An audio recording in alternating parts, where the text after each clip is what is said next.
Welcome back to my chess stream here. We're just starting for a Monday stream, Blitz in Classical Chess. I'm International Master Willam Paschall, and we had to restart the stream because we had some drop frames. I think for some reason OBS, when I start it, it always has drop frames the first time I start it, and then magically they disappear for the second one. I don't know what causes that, but we'll just restart, every time now. So welcome everyone, it's Monday morning. We finished a Simo last night. I find it very fun to do these simuls, but it is hard playing so many games, and it's always kind of a crapshoot to see what kind of random stuff will happen. Arsenal fan, you dropped a piece against me. I was making blunders, but overall it wasn't bad. Some funny games too, so it's always fun. It's not fun when you drop a piece though. Still, there's some interesting games I'm going to go over. Probably put them on the YouTube channel with a video at the end of this week. And maybe we'll focus more on the subscribers games for that. I got your coffee. You got my Egon Mueller. What's that? You got the Riesling. Oh, you got coffee for Richie. I've got my coffee here. We're good. So anyway, I don't know why the OBS plays these games with me, but I didn't even have to change any settings. I just restarted and everything's fine. So for some reason it doesn't like the first time I start the stream. So, oh, you speak German. Okay, I don't. Only Spanish, Russian, Hungarian, and English. But the Spanish and Russian are pretty rusty, so let's keep it to Hungarian or English for now. So guys, we're going to play Blitz in Classical Chess. I'd like to welcome Arsenal fan, World Loser here, Protagon, thanks for resubscribing. Yeah, you guys who are subscribers, I really appreciate if you resubscribe. Anyway, we're going to be playing any kind of Blitz 5 through 8 minutes with 3-second increments up to 5-second increments. World Losers challenged me already. He's our temporary moderator. I'm waiting for a volunteer because we still see Eurodance sometimes, but he's not here on a regular basis, and Blue Crow doesn't want to do it anymore. I understand it's not easy. Blue Crow did a good job for a time. So okay, b3, d5. I also recommend, guys, if you do face b3, your answer should probably be dependent, on what you play, whether you play e4 or d5. If you play e4 or d4 with white. If you're a d4 player, then you should probably respond with d5 or knight f6. You can also play knight f6, King's Indian style. But if you're an e4 player, then I recommend playing e5. The problem is if you play this move and you're an e4 player, you're going to be in kind of an alien sort of structure, I think, playing against this. Anyway, this line I've played quite a bit. Guys, I didn't watch the World Cup yesterday. Can you tell me what happened in the playoff?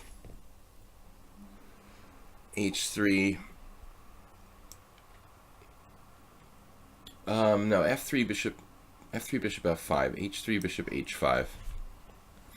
Do you guys know what happened in the playoff between MVL and Svidler in Rapid Chess? Because I did not get to see it. D3 looks like pretty slow move, honestly. I mean, it's not really dangerous for me. Of course, World Loser can play this like some sort of hippopotamus. I mean, perfectly reasonable approach by white. He's white, he can do what he wants. I think that black is a tiny bit better if you play the hippo with white. You can also play just like G3, bishop G2, B3, bishop B2. Now I can choose which setup, but I don't know, I kind of like F6 and the same as King's Indian type of approach. You're implying that MVL advanced. Okay. Oh, you actually came out and said it. Yeah, he seems more and more dangerous the faster the time control gets.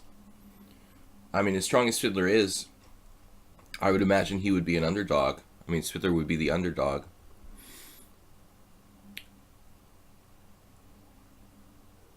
So, it's going to be MVL versus Aronian. That's tough for Aronian. Very dangerous opponent in MVL.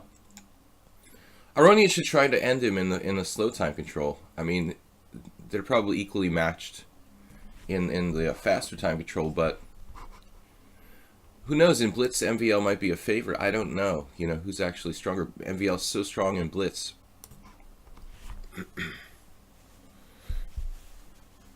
You're completely disinterested.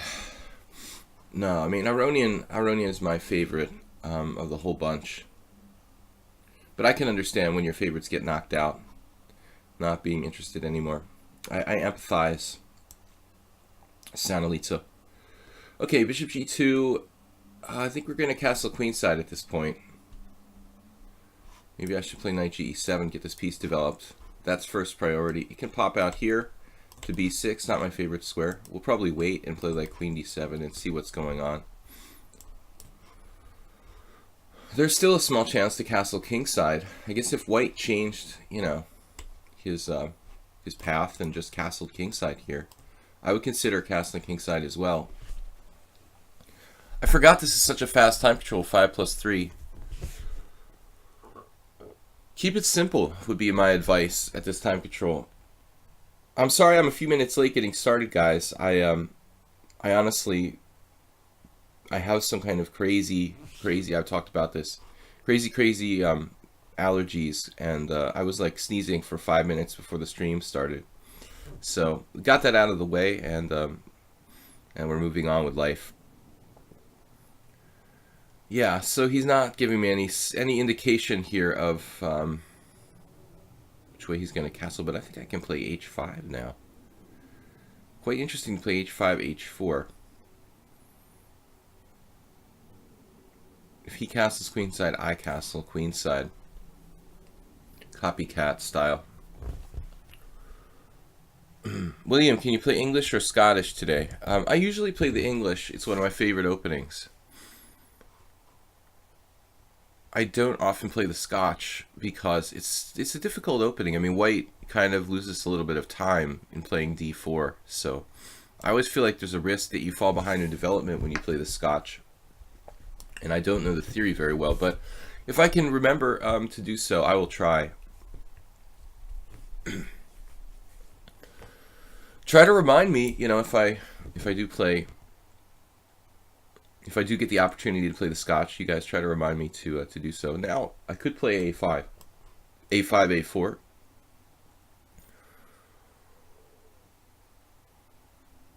But it's a little more stabilisch, we would say in Hungarian. Not really a Hungarian word, obviously, but alright, stable, a little more stable to castle here than play a5, a4, but I still could try that, even with the king on b8, like a King's Indian attack on the other side of the board. Knight b6, knight c8, knight b6 now. I could maneuver. Time is an issue. I'm amazed by how fast World Loser is. He's a good practical player. He really is. I could easily just like lose track of the clock here and get in desperate time pressure. Just keep making moves quickly. So, okay, well, he just exchanged on f6. The knight doesn't really have a good square. I was looking at knight h2. It's not overly appealing, but playable. Now c3. What's up with c3? He's going to change structure to like d4. I don't know what he's up to there.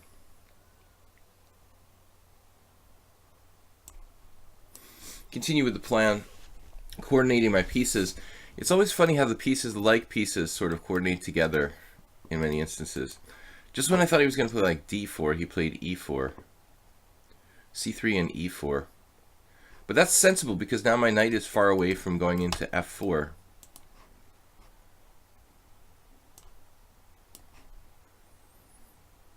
I still think that black has to be a tiny bit better here, with more space.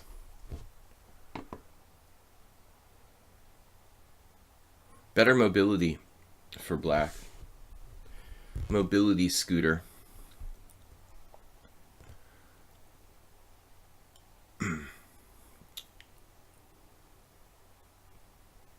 Good morning. Yes, the knight h2. Alright. I've seen enough. I've seen enough of that bishop on the long diagonal. World loser, you're closing it up completely here. But I'm coming to get you. Coming to get you. It's like a French on the other side of the board. Coming to get you.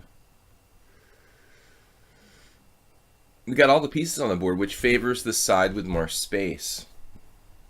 He would like, you know, theoretically White would like to have traded some pieces. But now it's still not easy to break through. If I sack a piece on b4, what's going on?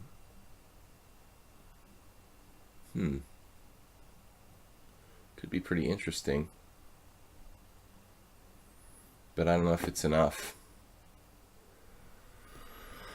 Alright, we have a plan.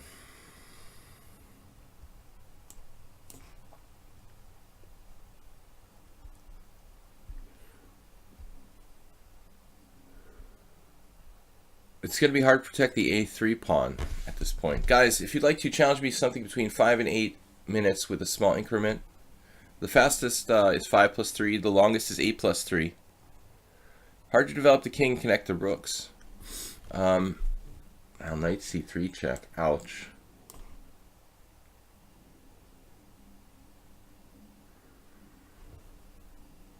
Just take with a pawn?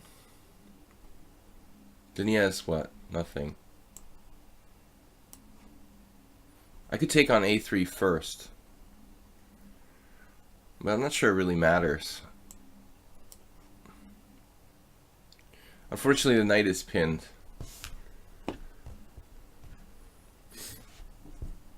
World loser is getting brutalized. Usually his stuff is pretty good, but today he got busted. He beat me once with what's it called? The rat defense. I think that was kind of a similar style type of opening. But today I was a little bit more somehow ready. Maybe I was fresh enough to take him out in the first round. Guys, tomorrow I'm going to do, speaking of rounds, tomorrow I'm going to do a viewer tournament tomorrow night at 7 p.m. So if you do work, which most of us don't, obviously, no, just if you do work, then hopefully you can make it home from work in time to watch the stream. Arsenal fan Richie, if you don't know what to do, resign. I have a similar philosophy, which includes even if you know what to do. Jababa style. Yeah, Jababa is the finest b3 player in the world. Alright, it's Chess 960 from Arsenal fan Richie. Guys, I was just telling one of my students yesterday, I really recommend playing Chess 960 for like improvement, you know? I mean, it's very useful for understanding how the pieces coordinate, improving your understanding of coordination.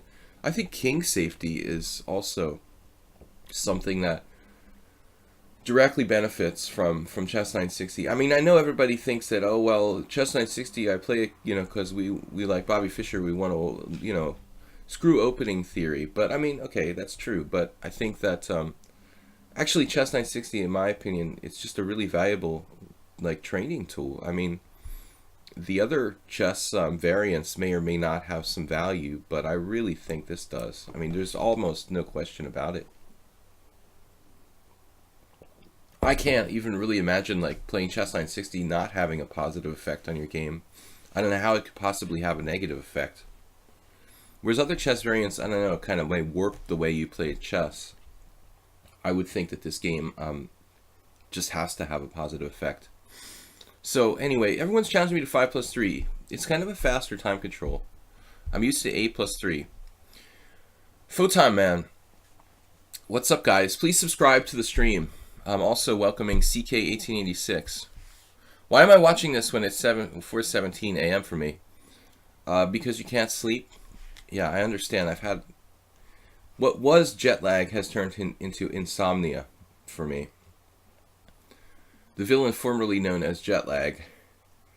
So I completely sympathize with you. H2 is hanging. I really didn't play for this.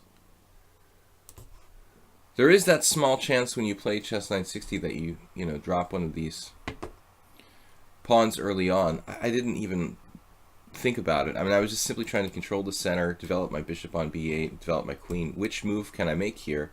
Doesn't weaken my position. I mean, stop talking about the initial position.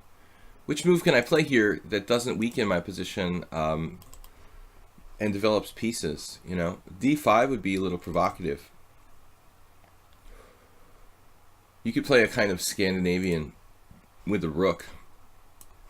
Now we just won the exchange.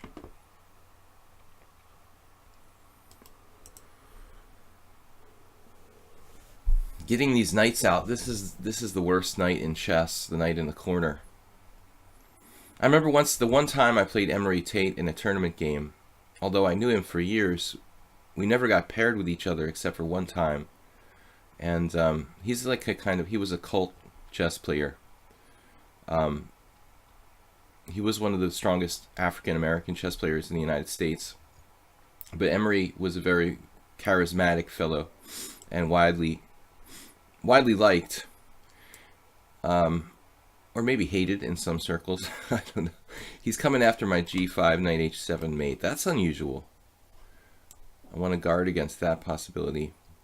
What am I going to do about that? I was thinking about h6 here, and it is gonna drop, but tricky. All right, we need to seriously think about this. I mean, maybe g5 is pretty dangerous.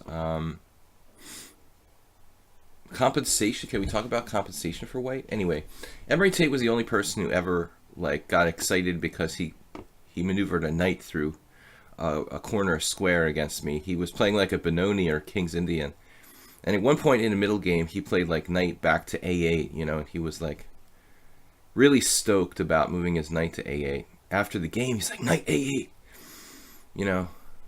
double exclam. And I was like, yeah, Emery, that's really kind of interesting, but it was his typical excited self. Rarely do we play knight a8 or have a knight on a8 at all, or h8 or h1 or ha1. It's a discussion about knights on the corner square and how useless they are. Emery, of course, finding the positive in the situation, putting his knight on a8 purposely. Okay, now the knight can come to g5. This is a serious threat. I'm up the exchange and a pawn. Why don't I just take on d4? I'm happy to see that knight take a different path in what is now the Sicilian defense.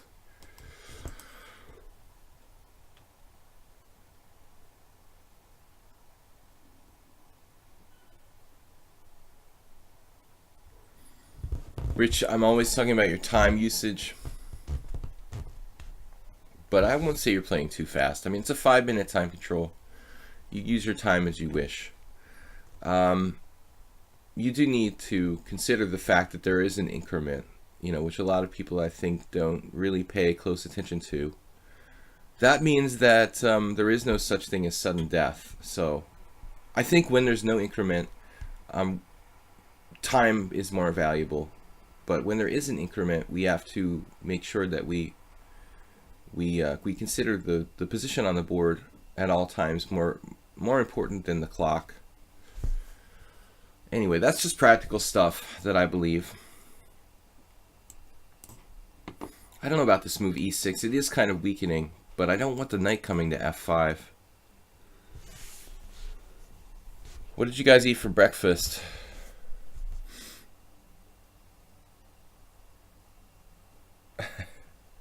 That champagne needs more, where's that? It's wine, I guess. It needs more like adjectives. More names.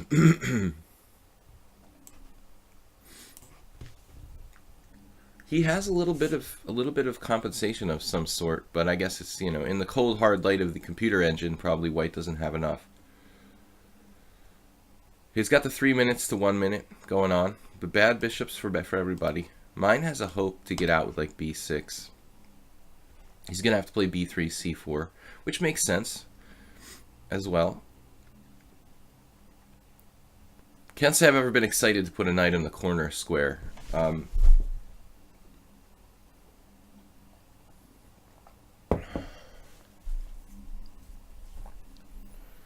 Banana and cherry pie. That was my breakfast. Interesting, huh? Knight A1, Julian Proleco's favorite. Haven't seen him in a while. He has been on the stream before.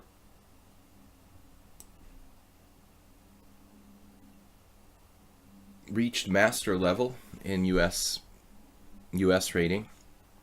I saw he had a good tournament at the Chicago, what am I thinking? Chicago Open? Or no, World Open. In the World Open, he had a good result. B6, denying this queen pressure on the diagonal, opening up my bishop. Guys, let's get some challenges. Subscribers first, along with our moderator. Give the moderator extra credit. Yummy. Ace 1886 from Canada. I've only played once. I got him confused with another guy who was called Ace. Pretty generic word. So easy to confuse people. B6. I thought there was a guy who was like a streamer in last year or something. From Turkey or some other country. Some other country, not like Canada or the USA. I am American, guys, but I'm streaming from Hungary. I live here since 2004. Where is Mule Skinner? It's a good question. Actually, I do miss him because he's fun to play against. All right. I like battling his closed positions. It's a real struggle.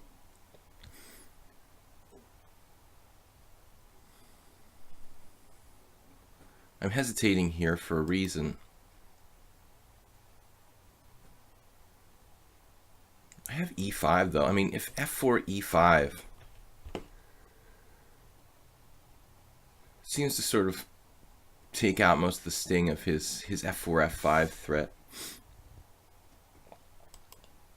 Obviously we can castle kingside. He was here all the time before. Well, yeah, I mean, he's not here at all. So, I mean, either he stopped playing chess, stopped playing on lichess, or he's like on vacation. Lives in Spain. Let's get some more challenges. Let me know, guys.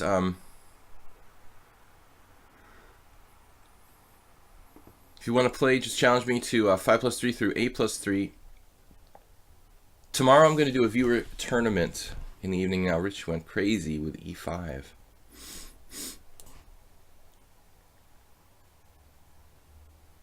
Yeah, I can't believe. Wait, I'm just taking on d4. He may be half awake like me. I think he's only half awake. What time did you wake up, Richie? I know I'm only half awake. We need about 20 more minutes for this coffee to completely kick in. Oh my god, I didn't even see Queen A3 check. Hello. Castles. I could just castle here and be better.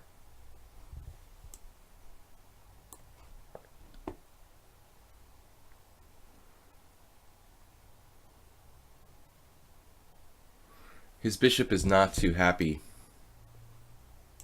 Now we are castling. That I think will do it. The extra rook is game over. Yeah, I did not see Queen A3 at first. Luckily, it probably wouldn't have been fatal, but easily could be in a slightly different situation. to overlook that move.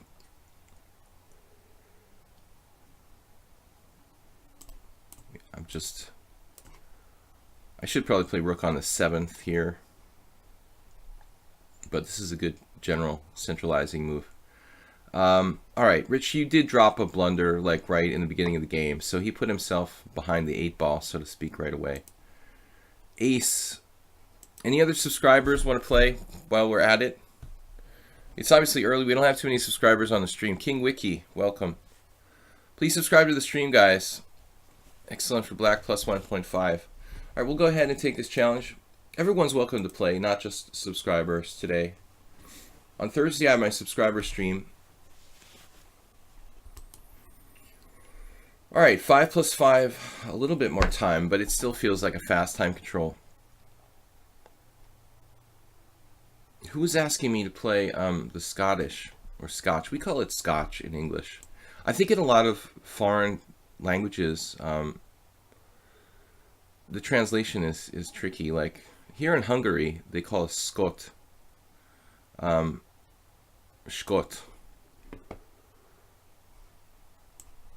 Sounds a little different than Scottish or... Okay, anyway, I'm just rambling.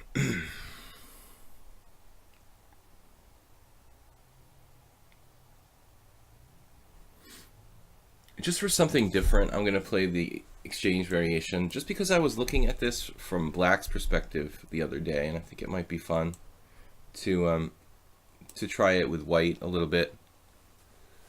I generally just like playing when I just woken up. Me too. But I don't have any choice. I want to try this move. This was recommended by the trainer Shereshevsky in an old book called The Soviet Chess Conveyor. Shereshevsky presents, he's a Belarusian, I guess he's still alive. He's a Belarusian chess trainer who had a very famous endgame book called Endgame Strategy, but he's just well known. He's trained tons of the top Belarusian players, including like, Alexandrov and other people. Anyway, Shereshevsky mentions a lot of different systems. I'm actually mixing this. I'm not right. This is not Shereshevsky. This is something else. There was another book, and now I'm glad I said that, because I'm glad that I corrected myself. I was thinking this, mistakenly thinking this was Shereshevsky. It's not. Actually, now that I'm trying to remember it, it was like some kind of conglomeration of authors with a bunch of opening ideas put together. Now I can't remember. Maybe it was a Russian product. Bishop g4 anyway, like it was a normal system.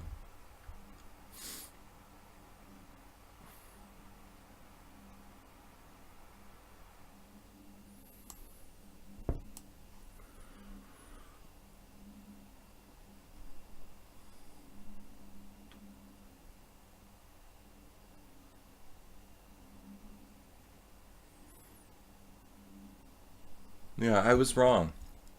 Now it struck me, it was a different book. It wasn't recommended by Shereshevsky. Although Shereshevsky recommended the Trompowsky and a lot of ideas of Bishop g5, there was another book, Secrets from Russia, that was it. It was this weird book in the late 90s. Probably can't even find the copy if you wanted to now. Secrets from Russia, like a conglomeration of opening ideas published in one book from different sources. All right. It's basically a Trompowsky in spirit. Taking on f6. Doesn't really inspire me.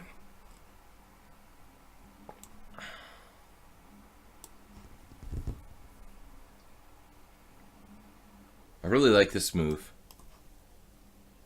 Black reacted well. You know, I think the biggest thing is like here probably like knight e4 is kind of a risky move for black, and that's a temptation to play that. Okay, this is not really part of my repertoire, but I thought I'd experiment.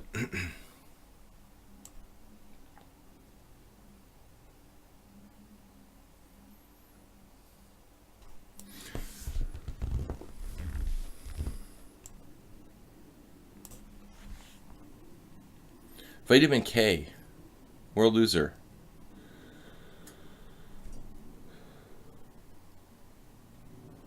Arsenal fan said I will challenge again because I want some renegade justice after my coffee. We're taking one for the stream. Renegade justice. Damn, this guy's solid. I don't even play this system for white.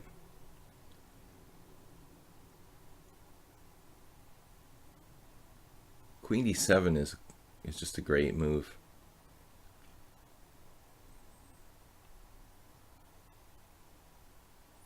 I feel like I have absolutely zero here.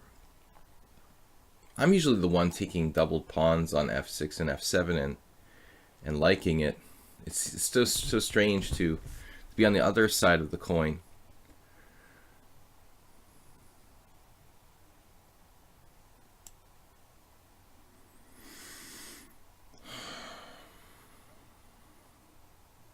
Not really excited about giving him open files. And I don't know what my plan is. I mean, to play f4, f5 would be the proper pawn break.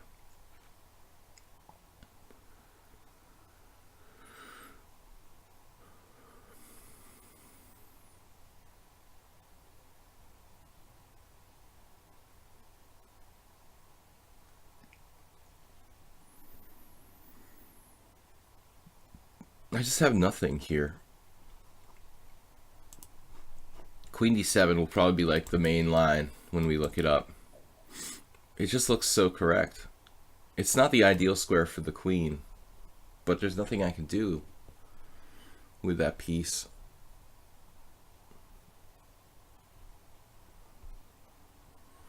Man, I don't know. All right. All right. So maybe take f4.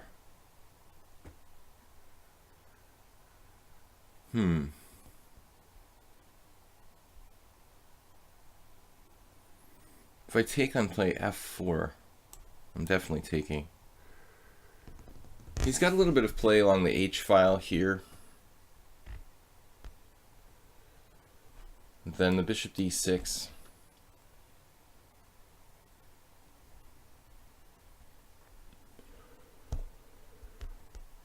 What I don't want to do is just automatically castle routinely here.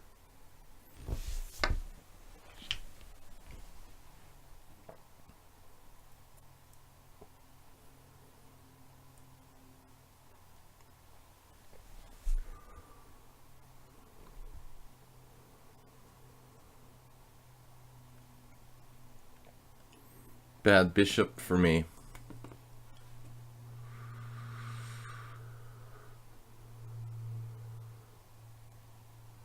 h4. Okay, I just am tired of my queen being on b3. Pretty much had enough of that. It just serves no purpose there.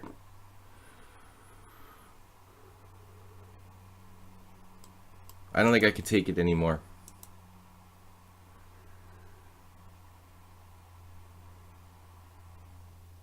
I can't stand that piece being on b3. Absolutely out of position, like has no relevance. You know, this is a good square for the queen. Maybe this.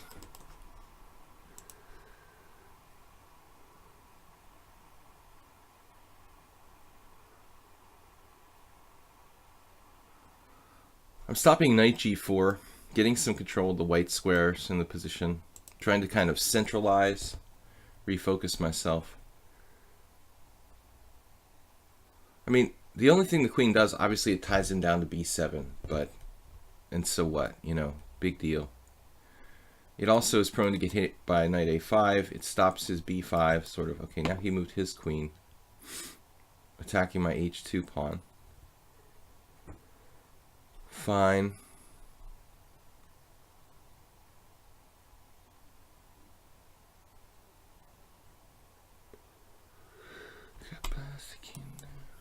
I want to start singing soon. All right, g3. We can afford to weaken the white squares. I mean, even like e5, pawn takes pawn, King f1, king g2 I might be able to play. Walk my king over to g2 because he has no white squared bishop.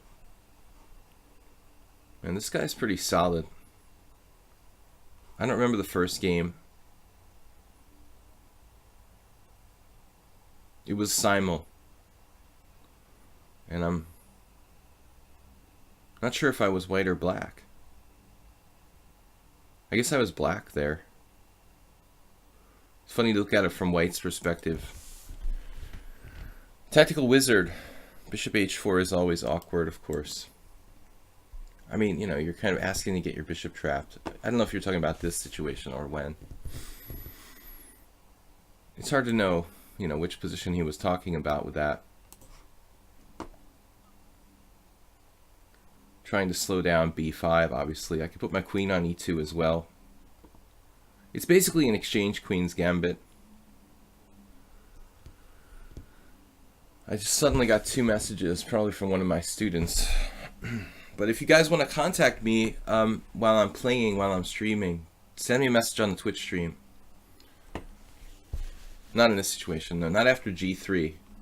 Although I don't know how I would play bishop h4 anyway.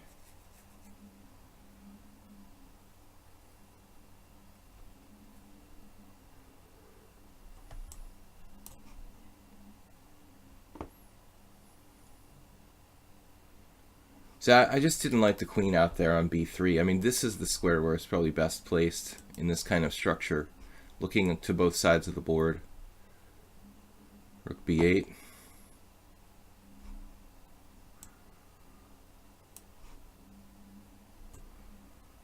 Castling by hand, as they say.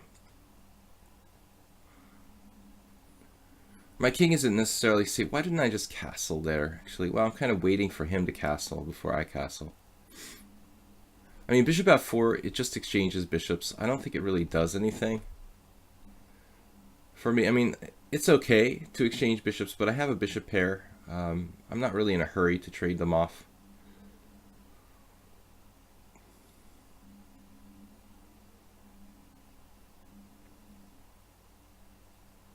Knight e4. Whoa.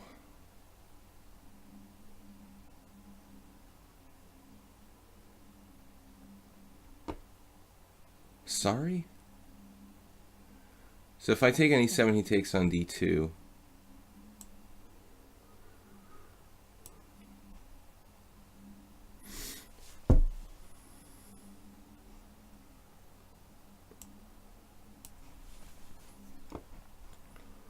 Well, there goes the bishops anyway. So here's all we have at the end of the day.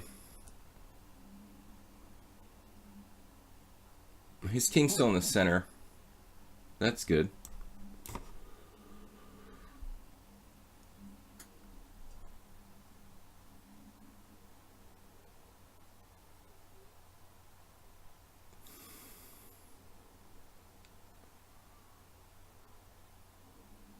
How fast is my attack here, if you want to call it that?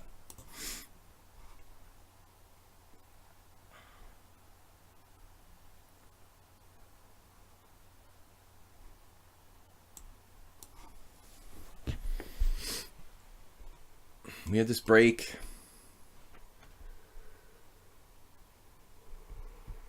A little something. I like his decision to play e5 and get some central play. But he could end up with this weakness. I mean, this could be a problem. Not necessarily.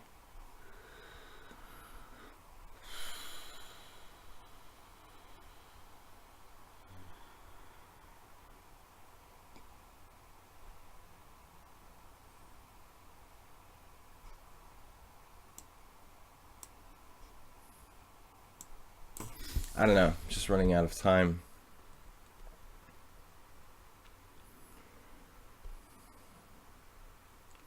Rook d1, queen c6 was problematic.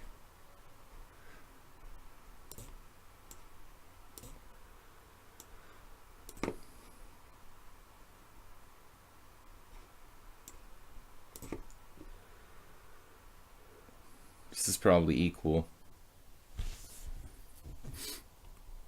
Although he could have played rook b6 there. I like that a little bit better than the text move.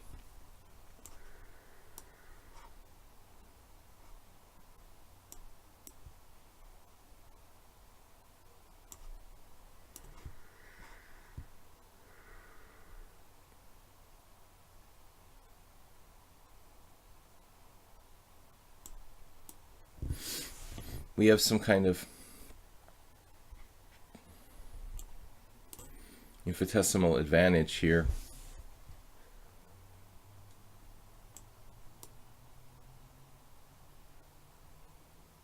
Now we're going to win a pawn. Still, could you play b3 there? No. Okay, it's too slow. Well, okay.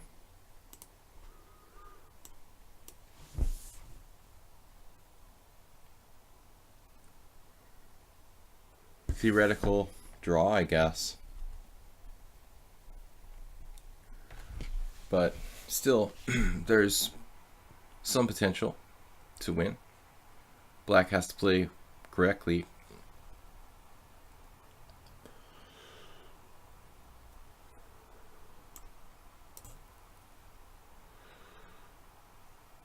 Yeah, I think king d7 is a decent way to play it.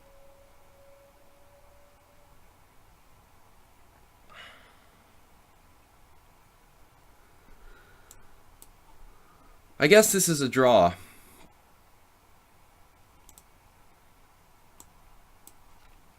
But still, one would never agree to a draw in like a tournament situation here.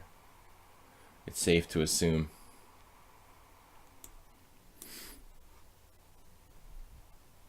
I wish I had a b pawn instead of the c pawn. Why I'm not being more aggressive with my king. I mean, I guess the problem with the king d4 is that it sort of blocks my own rook here. I had a similar endgame recently.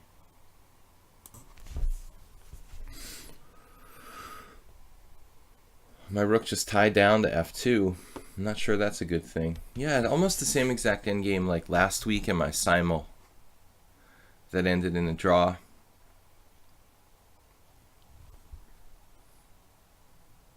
His king position is good. I don't like that check though.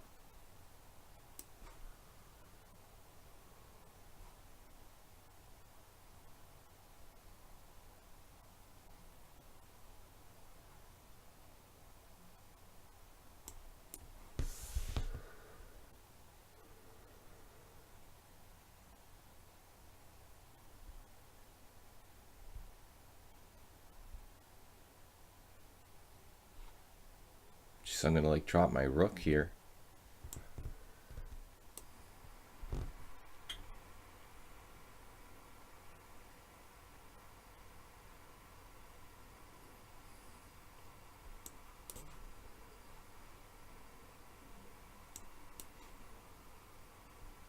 I feel like he's messing this up now.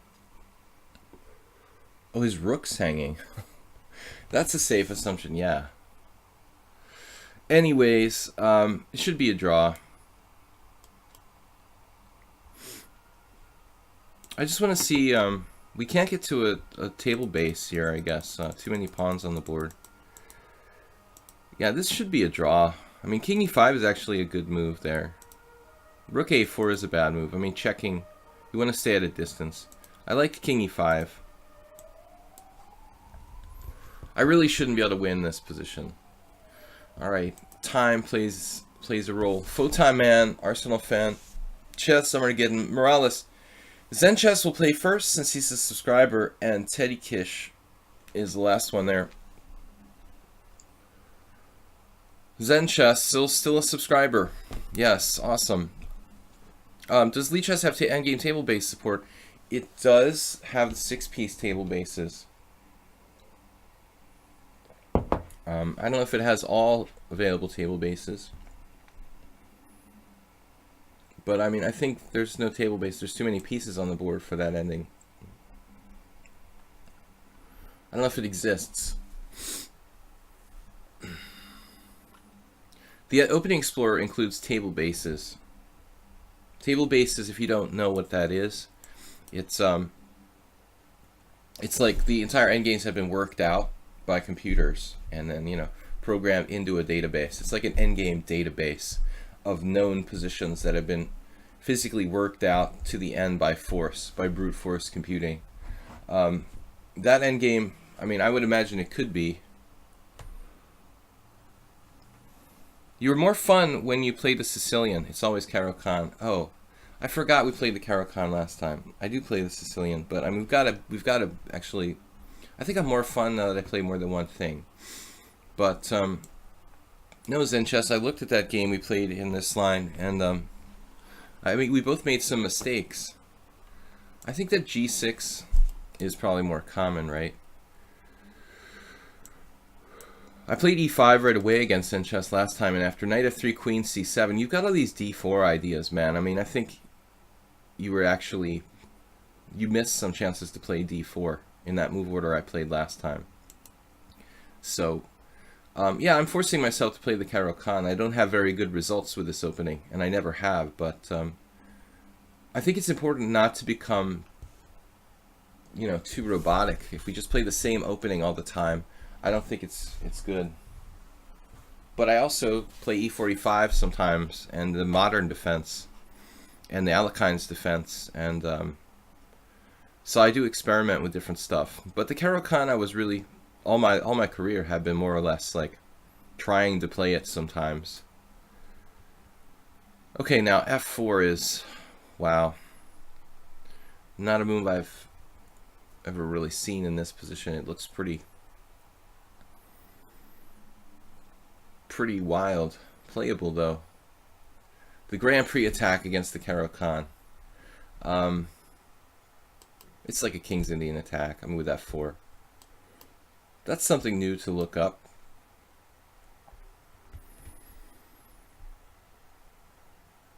I would imagine I could even play C5 honestly here. I mean, pretty much anything.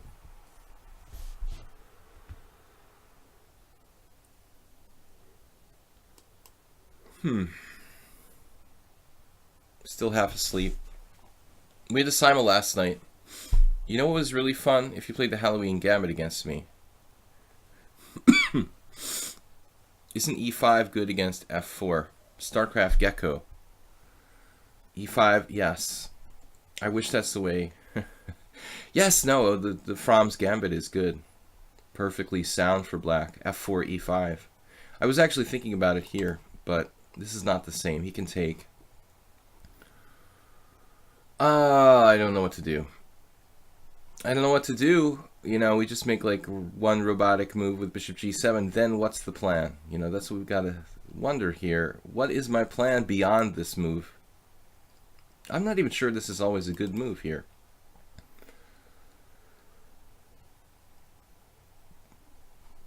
I mean, if he plays E5, okay. No, bishop G7 has got to be a good move. But after that, what's my plan? Like knight H6? What am I doing? How am I developing the rest of my pieces here? Pizzas. You could play C5 and get your knight out to a good square on C6. That's what I'm talking about. At the cost of a tempo. Of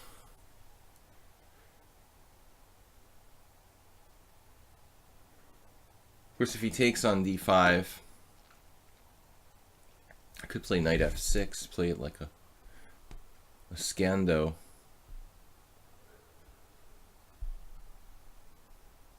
Shifting formations to the King's Indian attack, but that just becomes like a King's Indian attack, standard King's Indian attack.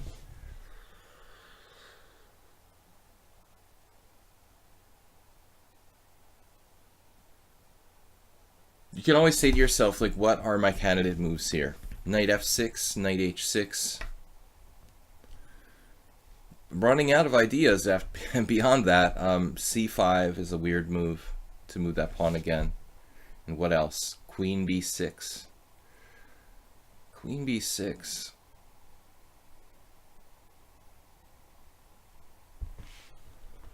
It's reminding me of the Dutch, reverse Dutch, basically.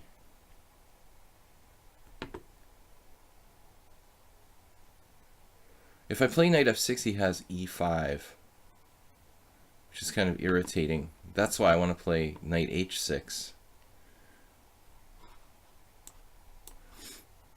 I'm 2 minutes behind, just sort of philosophically thinking about this position.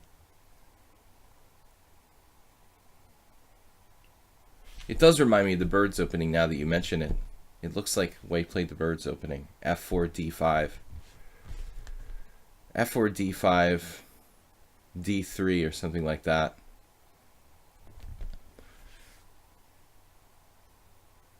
Knight h6, h3, no like h6. No, my knight is heading for f7.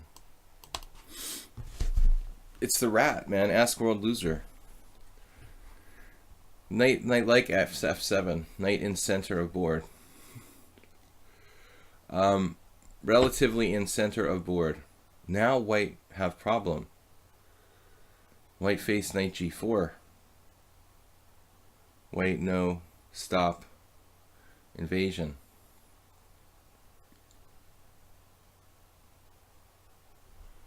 Like seriously, in some lines of the Dutch, white plays like c3. I'm basically playing like I'm white against the Dutch, where I've got these bishop g7, queen b3, queen b6 type ideas. Now I can do like knight g4. Once I had a game with this guy who played in the closed tournament with this guy who used to play the Smith-Morra, and as a joke I played c3 on move 1 because I wanted to play against the Smith-Morra, but I wanted him to go like c3, e5 so I could go c4. And then he would play the Smith-Morra with black, but he didn't. He didn't bite. He played like c3, d5, and we got this kind of position.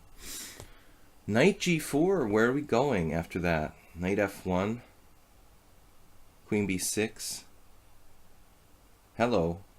How does he defend e3? Knight b3, queen b6. Rook f1.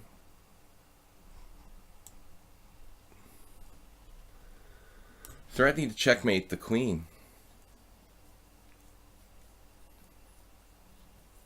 I've got the allergies. Man, rubbing my eyes. I'm like suffering. Somebody send me the Claritin or something. Never really tried these allergy medications. I think once I tried Claritin. Didn't seem to do anything though. Arsenal fan, oh, you think knight h6 is an excellent move? I thought you were questioning it. Right now, queen here. What am I missing? I'm definitely missing something. This is weird.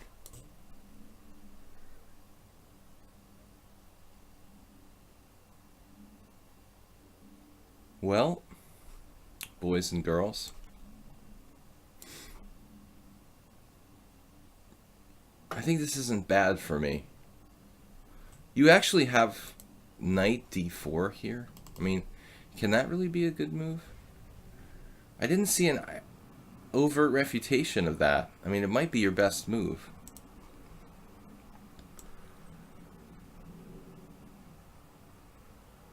I did see someone get their queen trapped in a position like this once.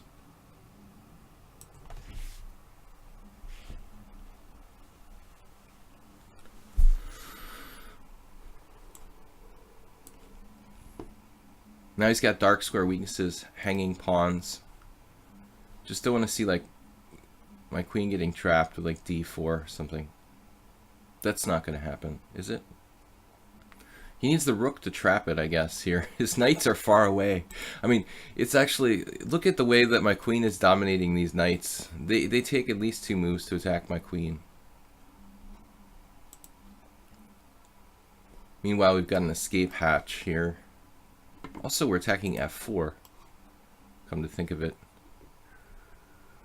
I didn't even realize that. Like, he's actually got 3 pawns hanging in this position. But I think knight d4 would have been a legit defense for white. Hitting my knight on... Oh, I have knight takes h2 or something? I mean, knight would never get out of there. No, you can't do that.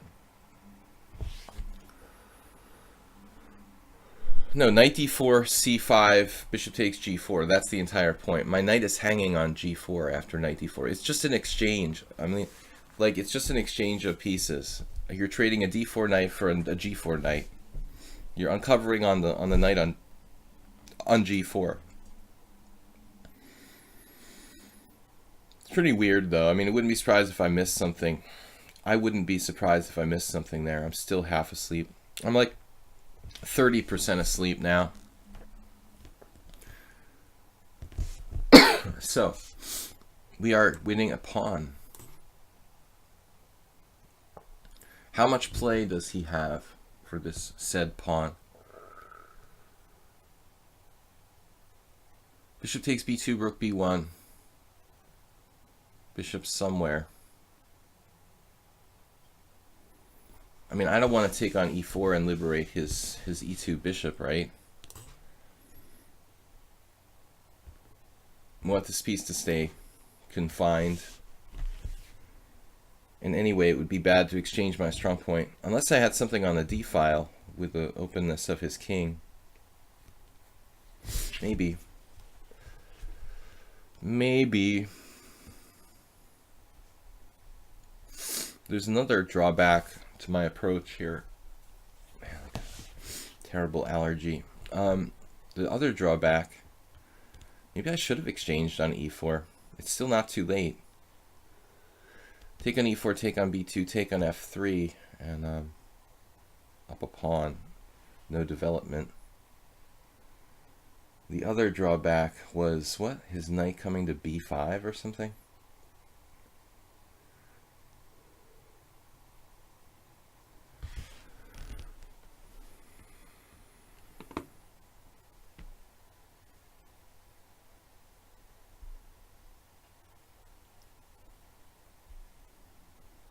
Just bishop g7. He's got knight a5. Alright, let's just play safe. Play it safe. The safest way I know how to play it. He's got a little bit of compensation, but I feel like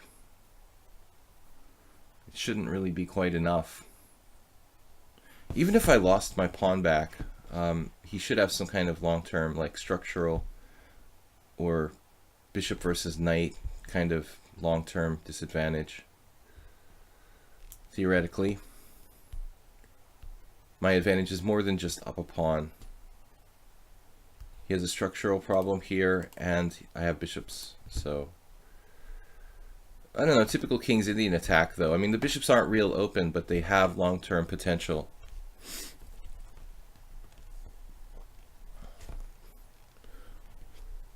Oh my god, I saw Mirage where you could check on e4 after f takes e. Check on e4. With what? With what? Wow, e5. He's locking it up for his knights.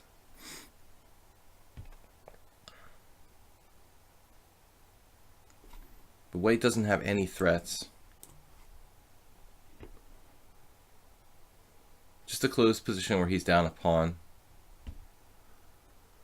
He's going to put, I guess, his pawns on dark squares here. The rat bites at the e5 pawn.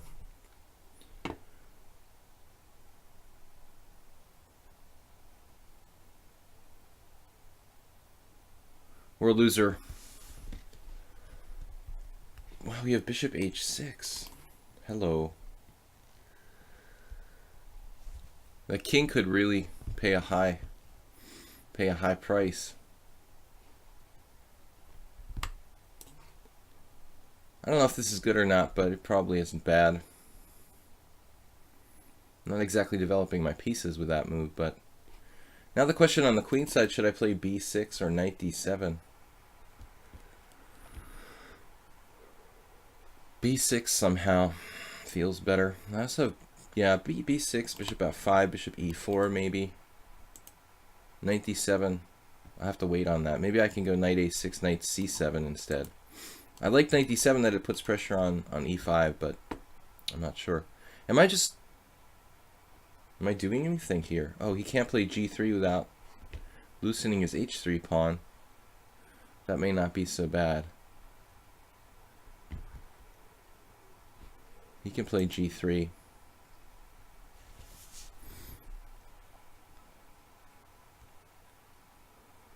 b6 followed by knight a6, knight c7. This king doesn't really have a good place to go. I want to keep him off of this square, obviously. We're just killing time here. Trading white square bishops would be okay too. I mean, I am just up a pawn, so. But I don't really like trading when I have the bishop pair all that much usually, but I am clear pawn up. He's got a lot of space though. His space is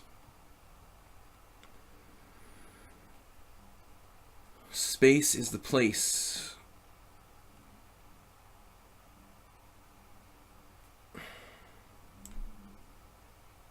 This looks a little slow, doesn't it?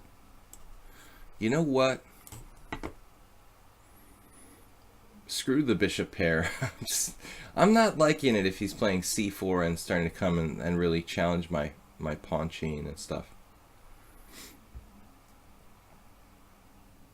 We'll just consider my knight equal to a bishop, my bishop equal to a knight, excuse me, and play this. Like it's the wing gambit. I feel like he played the wing gambit against the Sicilian, and I'm a pawn up.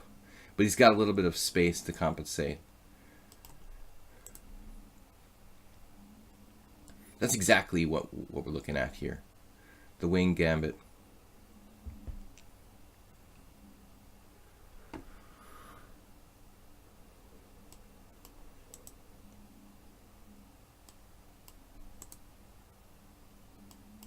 Knight g4.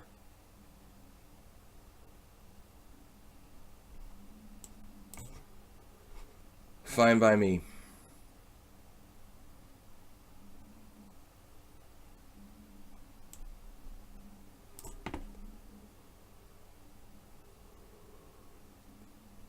Trying to put as much pressure on his pawn chain as I can. I'm also threatening to penetrate with a rook here, which is really violent.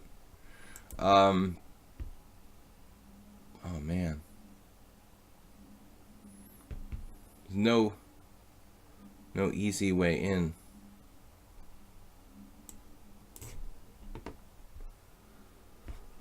Yeah, maybe I should have pulled the trigger on that while I had the chance. Taking on e5 there. Yeah, let him play f5. Huh?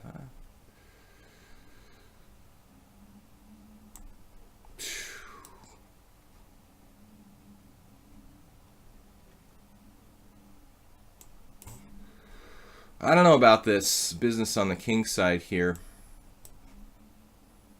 I guess he's losing the exchange.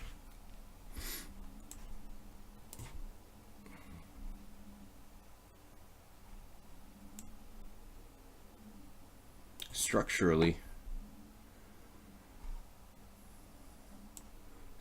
pretty crap for me.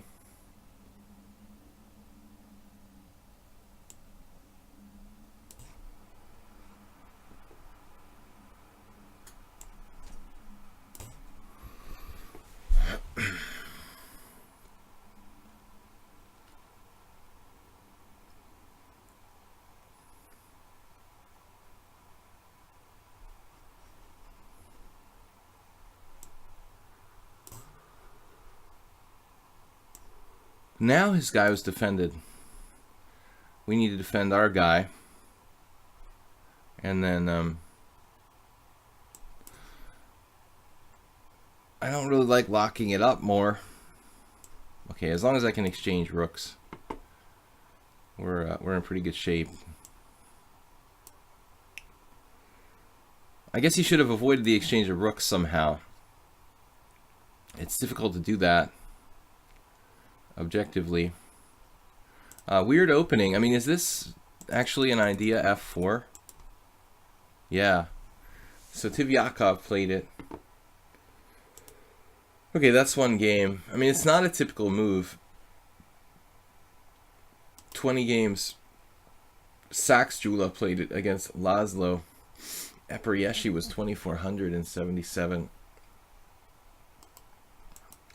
Alright, weird idea. Let's see, bishop g7, knight h6. I played the same as Tivyakov Macheya, Peter Heine Nielsen. And H3, Arsenal fan Richie's suggestion there, has been played. Queen E2 has been played. Bishop E2 was not played. This is a serious mistake. And after knight G4, there is one game from 1990. Did the guy, he played the same as you, knight B3, queen B6, this exact game. White won because of knight D4. See, that's what I'm talking about. This move is actually okay for white. H5 is interesting. Though the guy didn't play it. What? No, he played D4. Oh no, and he won after D4. That's ridiculous. Okay. Some kind of glorified Blackmar Deemer. Pretty sick. Paschall Horn. Nice name, buddy. D takes E4. Yeah, no. I mean, this is the move that Paschall did not see. Yeah. So bishop takes D4, bishop takes G4, bishop takes G4, queen takes G4, and white is okay. Knight D7. Amazing stuff. Anyway, guys, Tactical Wizard is back. You made F4 up. No, that's a real move. Arsenal fan Richie. Guys, if you're a subscriber, you get to play first. We're being followed by chess.com sucks. We have seen him before. Alright. Alright, we'll play E4. Need some water. Or iced tea or something. Something to wake me up. More sugar. Okay, this is your last game for the day, Arsenal fan Richie.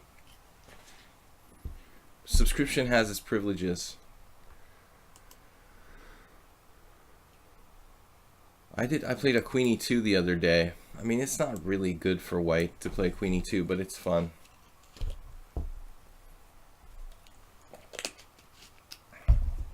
Anyways. Let's play the Winnower. I've been playing a lot of Knight D2, but I have played a lot of Knight C3. Not so many tournament games, but I would always default to this when playing in Blitz. The classical French. It feels more natural to me to put the knight on C3, like Bobby would. Maybe there is something more natural about it. I don't know.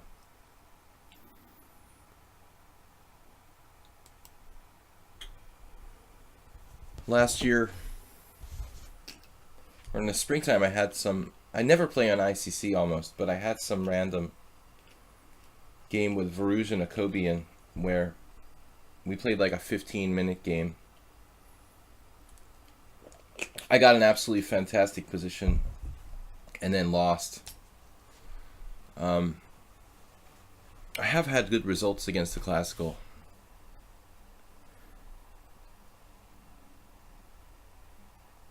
You're back from your nap. Nice. I want to take a nap too. A6. That's kind of like the modern main line. When I was really getting to about master strength, I remember back in the day, like Queen B6 was the main line, and there's like these crazy lines where black can grab the pawn on B2, like a poison pawn. There's A3 trapping the queen after Queen B6. There's a lot of weird lines with Queen B6. Queen B6, Knight A4, Queen A5, C3, pawn takes pawn. Some strange stuff there. But now A6 is kind of standard. This may have been my game with Varouge, actually. I know Bishop E2 is played a lot. You can also play this first. I don't know what the best move is. I don't think anybody knows what the best move is. You can also take on C5. I think there's a case for taking on C5 when black plays A6 because like the dark squares are a tiny bit weaker or something. A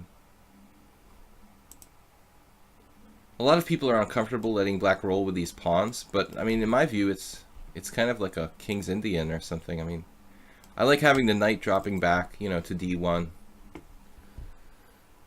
Being a D4 player helps me to be able to play this kind of position. I mean, playing the white side of the King's Indian, those maneuvering type of positions with all the pawns locked. it may not feel, you know, so routine for a person who plays e4. It doesn't happen that often in e4 openings like in the King's Indian. Anyways, I don't know what the best move is. I'm gonna take here. I don't feel like letting it lock up completely.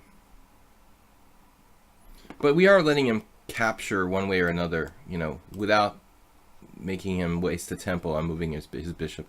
You could say white is if we're playing a game of chicken, white is blinking first in a sense here by releasing the tension. So if you look in the opening explorer, I think that bishop e2 is very interesting. a3 might be a move there. He took with the b. You can also take with the knight for sure. But again, it's extremely difficult to say like what the best move is in such a position. I don't really feel like castling queenside. I think that's the #1 reason why a lot of French experts like Rajabov and whoever play this a6. a6 and b5, it's kind of a way of playing it like a Sicilian, so that white, you know, feels like castling queenside will be dangerous, and it sort of like talks white out of castling queenside, discouraging white from castling queenside, let's say. I can't play bishop d3.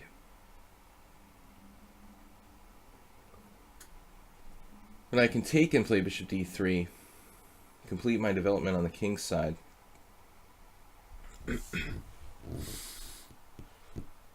I would even consider like rook d1 here. I guess you can play bishop e2.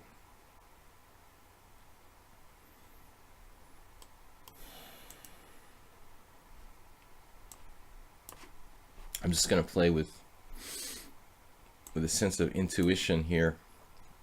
I want to develop castle king side. Steinitz, Wilhelm Steinitz, is the namesake of this variation. His basic strategy was to focus on d4 square. You know, maybe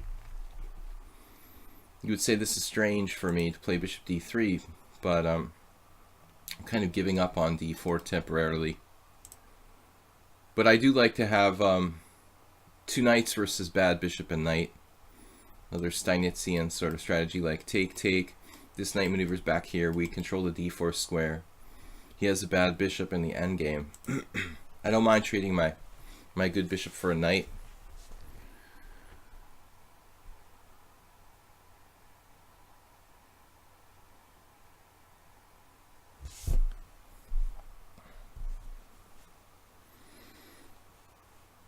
Is the video messing with you? Do we have a problem?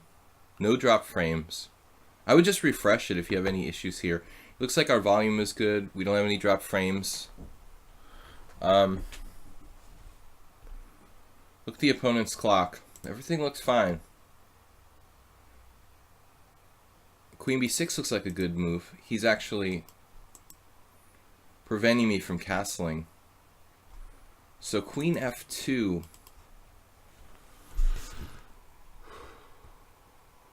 And if knight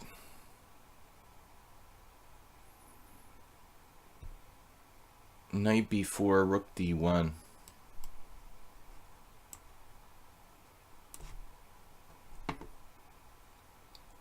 This could still be book for all I know.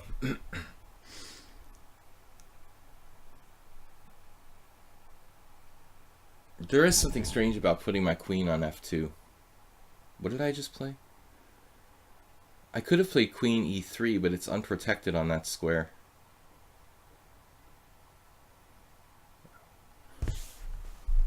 Yeah, I think the black should keep the tension here and continue to go with like b4. Although b4 knight here. Maybe not b4, maybe just castles. You get checkmated there. There's bishop takes h7, king takes knight g5, check. Ouch. I don't know. I just feel like you should keep the tension somehow. I'm not sure exactly what the best way to do that is in this situation. But nevertheless, the position is playable for black. Slightly worse endgame. Maybe not so bad, though. We've got the d4 square. My assumption is that he's going to trade queens. I mean, at this point,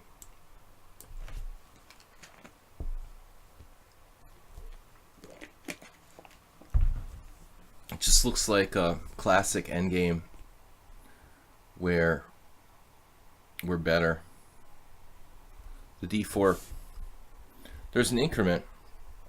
The frames are out of order. Tick down and then back up to 3, not the increment. I don't know about that.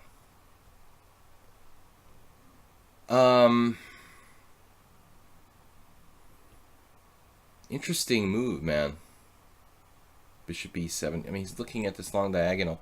Like king e3, d4 check, and black's out of the woods. Out of the woods. He's also got ideas of knight b4. King e3, knight b4. Hold on a second. King e3, d4 check. Sorry. And if rook is c1,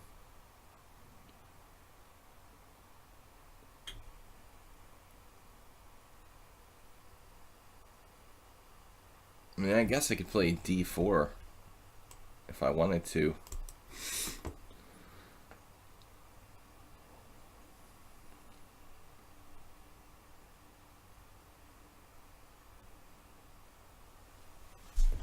Rook f c1, knight b4, king e3, d4 check.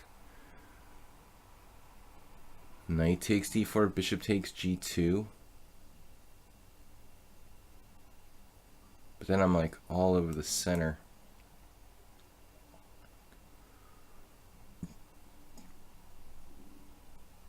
Interesting. It's also possible black will try to play f6 at some point.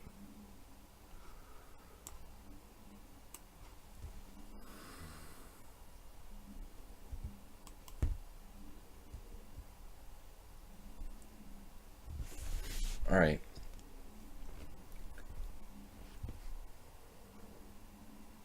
Seems to have fixed now. Maybe it's something about your setup. I don't know. It looks good here. I've got the frame speed pretty slow, so it may just look slow, at least my camera.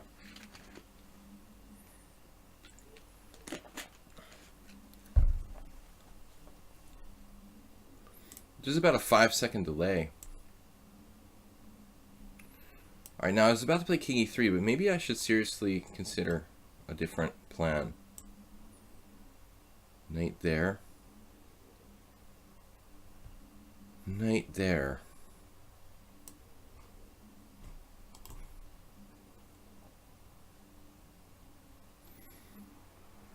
It's a slightly passive move, but this is a very vital square. f6, king e3. Knight d4.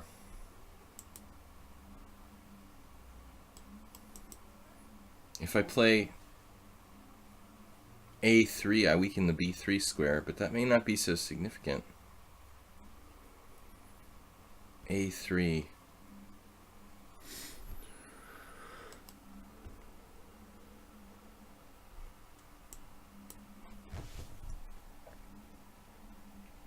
I just don't want this guy coming in here.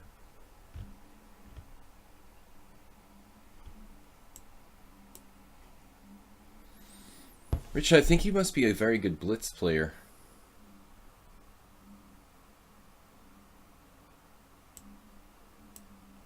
He's so quick. He's only 1785. But his kind of gut reactions are so quick and good.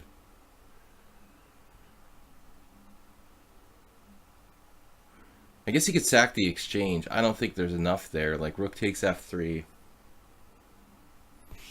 But now, you know, he's kind of playing into my into my trap here. This is the first mistake he's made, knight a5. Now he can have some serious problems. This bishop is dead. There, he was just on the verge of getting some really serious counterplay. I mean, rook f5 I was looking at. It's close, but no cigar, I guess. Though maybe you have some tandem of... The other thing is d4 check. He might have d4 check. Ideas of d4 check.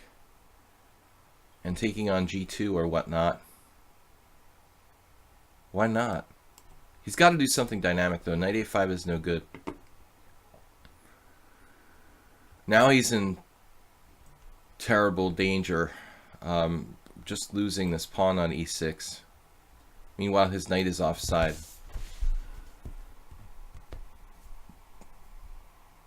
His clock only went up 1 second. Am I hallucinating or something?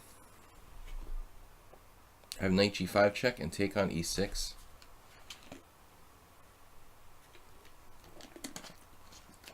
But maybe I just trade rooks first. No, then he has bishop takes. All right.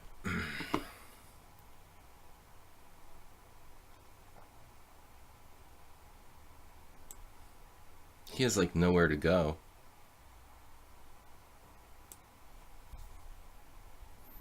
Nowhere good to go. The knights are terrorizing him.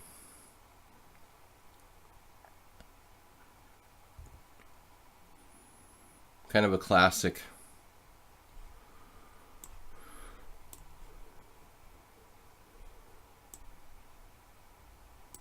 There's nothing to do.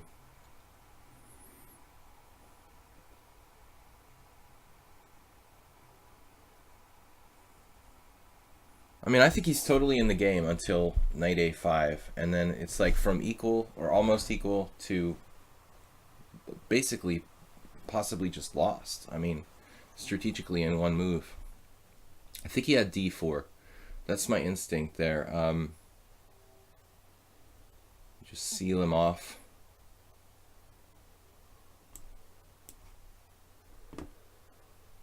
No more good squares for you.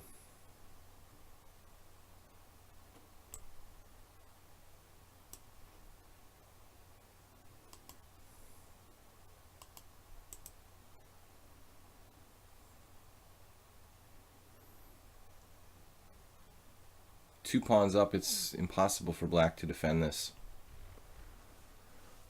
You think it's just the stream? Okay. Well, if you think so. I'm watching it here. I see 109. No, it's about 15 seconds. Let's see.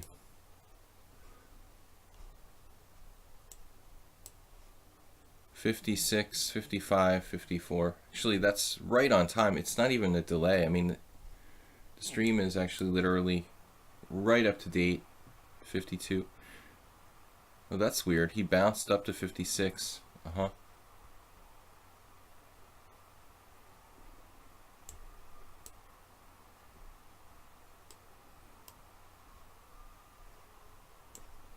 I'm probably looking like a tennis match here. I want to compare it.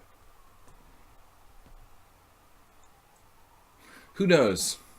I could have played knight f5 there. This is actually better. We need to create a second pass pawn. I don't notice anything strange about like the time when I'm just playing.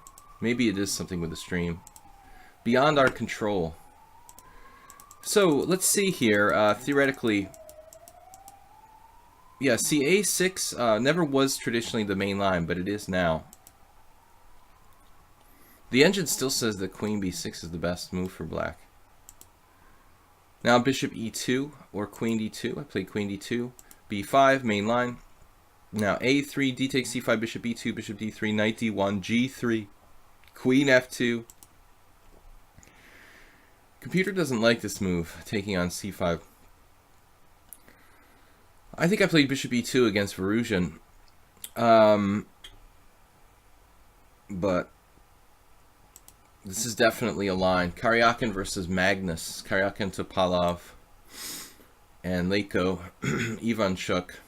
Karyakin Wesley So. So I'm playing the Karyakin variation. Bishop takes, bishop takes. Okay, so knight takes. Well, it's forced. But what happened to those games like Karyakin? Karyakin must have played a different move. There's no more Karyakin when I play this move. What is Karyakin playing here? After takes? Like castles queenside? Nah. Knight e2? That's what Leko played. I'm not that excited about knight e2. Bishop d3. I thought this lost a piece, but it shows you what I know.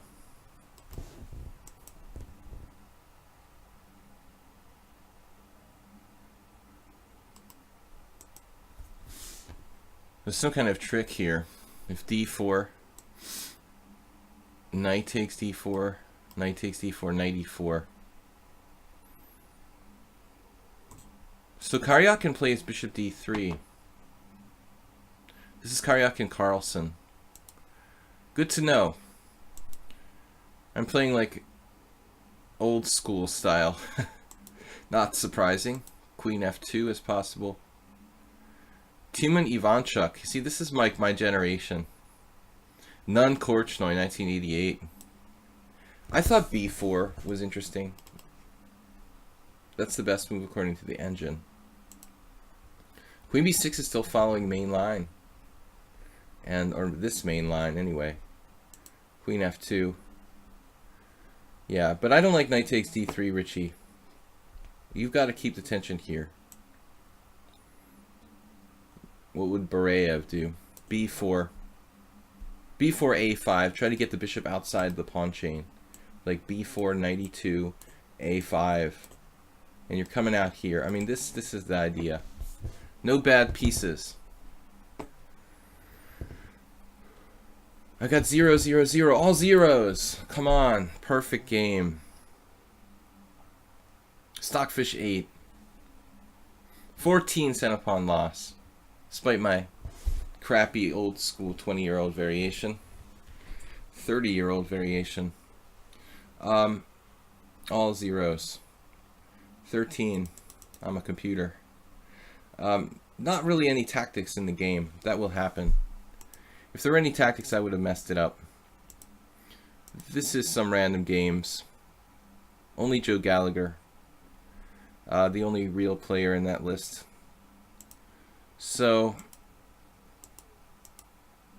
let me just see here when we got to this position. f6 I liked.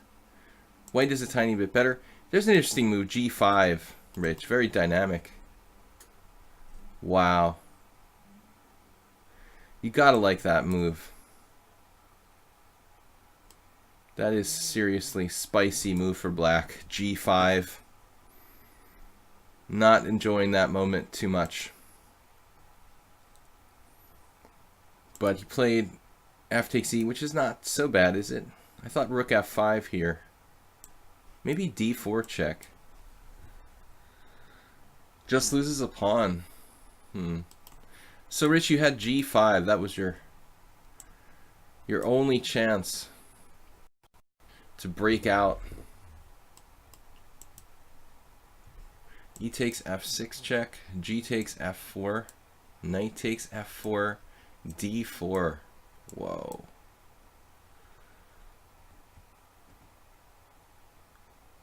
And I can't take it. Can't take it because of e5, I guess. Crazy, crazy stuff. Alright. Chess Armageddon, Morales, Teddy, and Prash. If you guys want to subscribe, yeah, I thought you should sack the pawn too, but the computer didn't like it too much. I don't really know why. I mean, it seems better than getting stuffed with a bad bishop.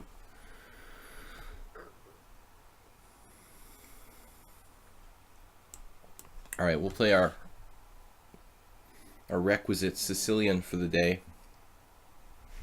Guys, we're streaming for another hour or so.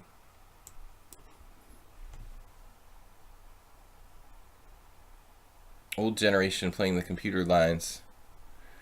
Yeah, I like b4. You need to keep the tension for as long as possible in almost every opening with both colors.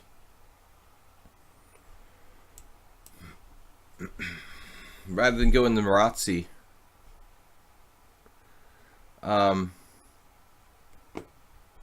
Star Trek chess. How about that? Three-dimensional chess. D5. I mentioned this in my simul yesterday. There's this German IM who played A6 against me. I was like, what is that? A6, weakening these squares on the queen side. Morozevich apparently played this move. I don't understand. I mean, okay, you're stopping bishop b5, but it just looks like black already has all these pawns on white squares. I mean, and then we're going to put another pawn on white squares, creating weaknesses on like c5 and b6.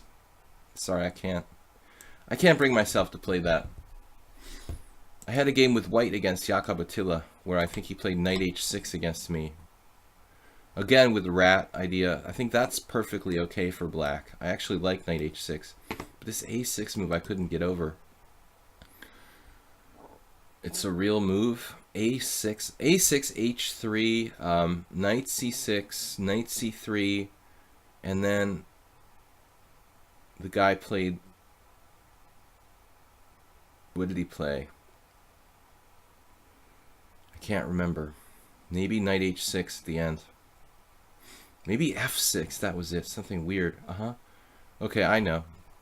The game went a6, h3, knight c6, knight c3, and I was white. f6, pawn takes pawn, knight takes pawn, and this is apparently some game that Morozevich had where he was black. And I looked at it with the computer, and it's actually pretty playable for black. But it just seems very strange to be able to like waste time with a6 and put all your pawns on the same color. This is exactly a game I had in my simul last night. Same exact position. Gingy's favorite line with the black pieces. You don't like our bishop on g7. Well, you know, in the Gurgenidze Caro-Kann, typically this bishop comes back here to f8 to redeploy on a different diagonal. But in this case, we might play f6 at some point.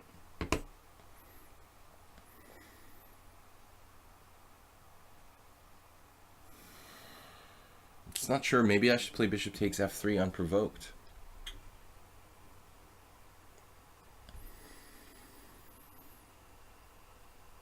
My opponent played a very strange move in the simul yesterday, like h3.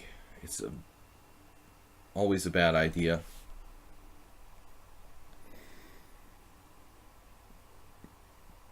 Once again, I'm just not sure if I should exchange this bishop on f3 unprovoked or not. Something about that feels wrong.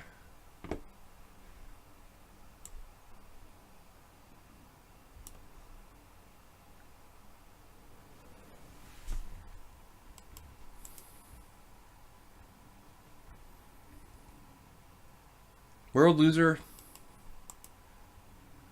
you don't play this, right?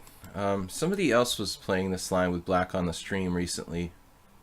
I mean, like when we had a viewer tournament, somebody was playing this variation. Maybe Divlyavatra, who apparently was labeled a computer. That was kind of alarming. I didn't suspect him. Although he did play some strange games where he came back from the dead against me.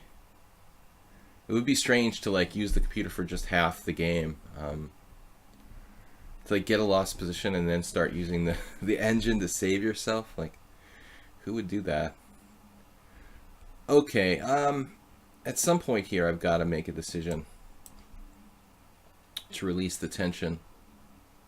But I think f6. F6 is looking good. We're going to put a lot of pressure on D4.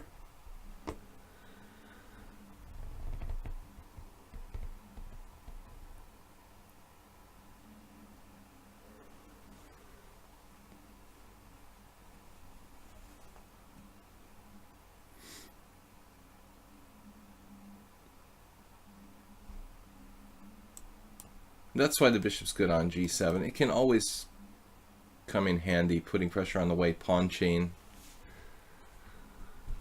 We're not rushing with castling. He doesn't have bishop B5 anymore to negate the pressure on his pawn chain. I don't really like this way, you know, playing with white. I mean, I think that this traditional kind of bishop E2 sort of thing, it's not the greatest. Boris Kryman played knight D2 against me. There are also other strange moves, but bishop B5 check is seen a lot.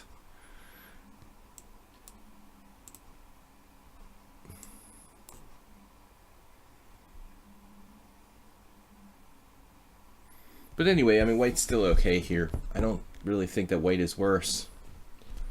But I don't think white is better. I think it's an important distinction.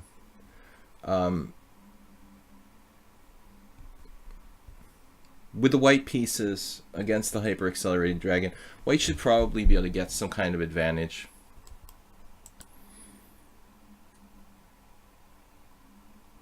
Some kind of small advantage. So black equalizing is an achievement. But I don't know. I just have no bad pieces. Good bishop, no bad bishop. Traded it off. White has this bad bishop. Guys, please subscribe to the stream. Check out my YouTube channel, Video Chess Training on YouTube. We lost some subscribers recently since moving back from the U.S. to Hungary. So we want to keep the subscribers renewing, and let me know what you guys think as far as ideas. I could have just won a pawn there, but not really because E6 is hanging. If you guys have any ideas for the stream, please let me know. I feel like Yevgeny Bareyev in the French. My queen is on F7. But this pawn is serious. Oh no. Mother of combinations.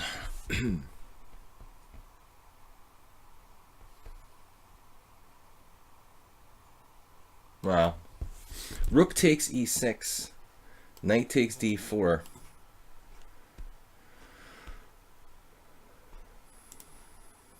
Just in the nick of time. Everything's protected. He could actually play that and then retreat his rook back to E3.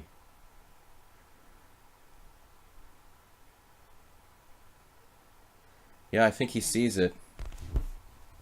He seized it. What if I take the other way? Ah, but I didn't tell you about that. Knight C takes D4. Knight C takes. Taking the E3 square under control, under surveillance.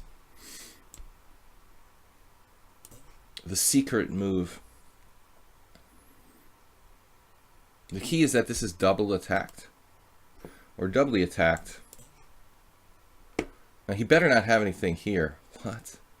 Alright. No, I'm not believing this. I don't know. I'll just close my eyes and pretend it's not happening. I could even sack my queen here, honestly.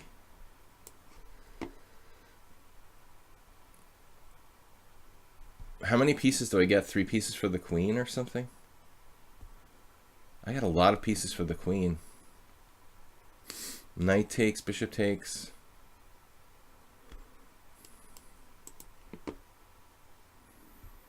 I could have traded my bishop for knight there.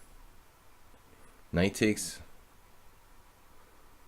bishop takes, knight takes, rook takes, rook takes. I have a lot of pieces for the queen, admittedly, but it's kind of crazy. Just play H6.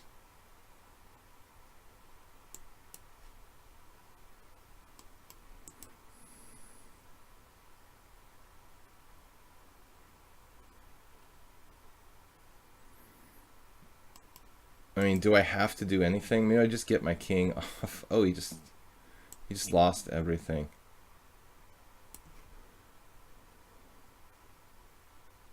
Does that work? I mean, he goes like knight d6 now. I mean, you're still in the game. But I can't believe this is for real. You still have knight d6. Knight c7 isn't quite as good.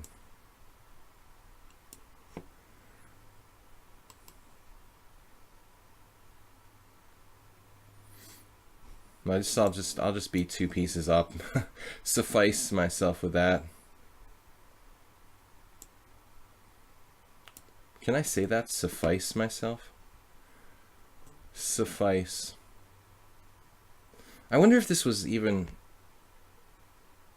possibly sound for white.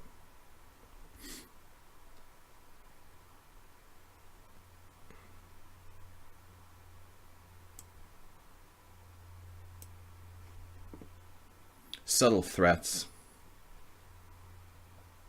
Queen takes. I'm actually not threatening anything. That's kind of annoying.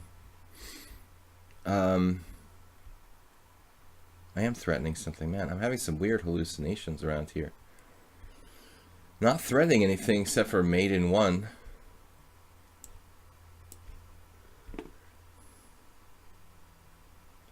Got other threats.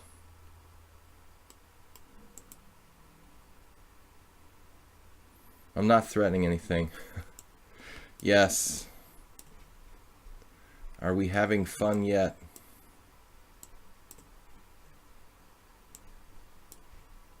You're gonna get away. Oh no. Just keep eating things.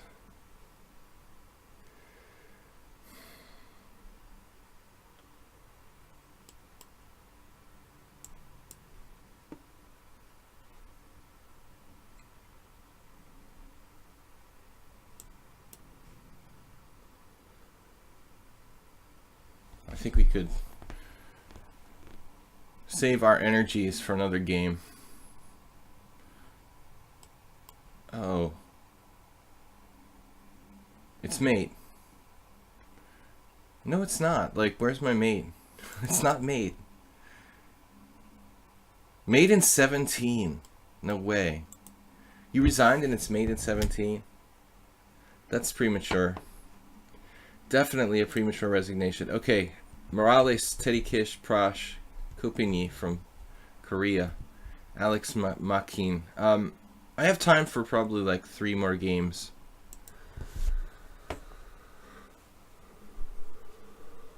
Two pawns.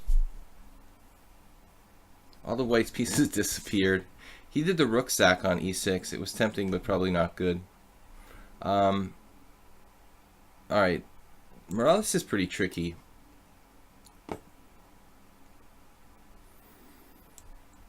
I don't really know the black side of e4, e5 all that well. We had a Hungarian defense yesterday. I don't feel like going into the Evans and that knight g5 thing.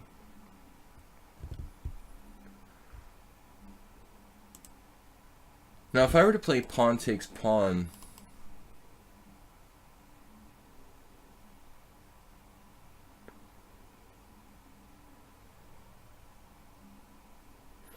I mean, what's the deal with that again, anyway?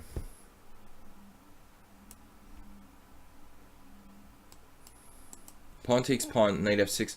I'm just thinking if I could get the black side of Philidor, the black side of an exchange Philidor with the bishop on c4, might not really be the best setup for white in the exchange Philidor. That's the thing. I'm wondering.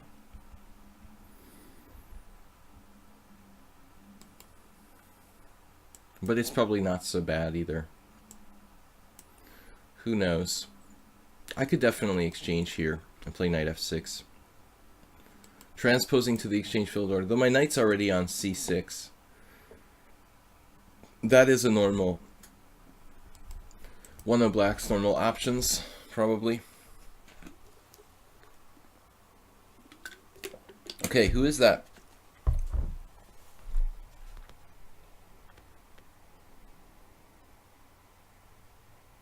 What? Did I manage to convince me to play the Hungarian? You were the one who played the Hungarian defense the other day? I mean, I know that I had white in a Hungarian defense the other day, Photon Man. I just played it because I didn't want to see an Evans Gambit or, you know, the knight g5, the fried liver attack.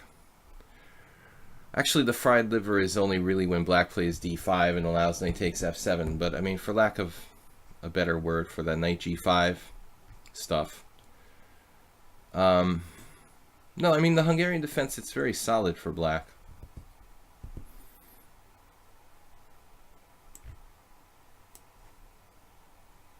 Plus, I live in Hungary, so I feel an obligation to play it. The Budapest Gambit as well. Actually, I'd like to bring back, maybe on Wednesday, we'll bring back our Weird Wednesdays opening stream. I think I'll try that this week. We're going to go back on Wednesday to playing some unusual openings to make it fun. I was doing that all spring and last year. Weird Wednesdays, so that on the Wednesday stream, I'm just focusing on playing kind of unusual lines. Wednesday morning at 10 a.m., much like today, we'll be playing Blitz and Classical Chess. It's really hot in here suddenly. Is it just me or is it hot in here? Man, Morales is going into the tank. Well, you can always play d5, but in that case, I think you'd be better served by, you know, having be ready to play c4 behind the knight on c3. I don't think that d5 after knight c3. There he does it anyway. Well, it's still not so bad. You can maneuver your knight over here, probably. Bishop d3 or knight e2, bishop d3. Probably bishop d3, knight e2. Try to play like knight g3 and c4. Turn it into a King's Indian of sorts. I guess my knight can reappear on c5.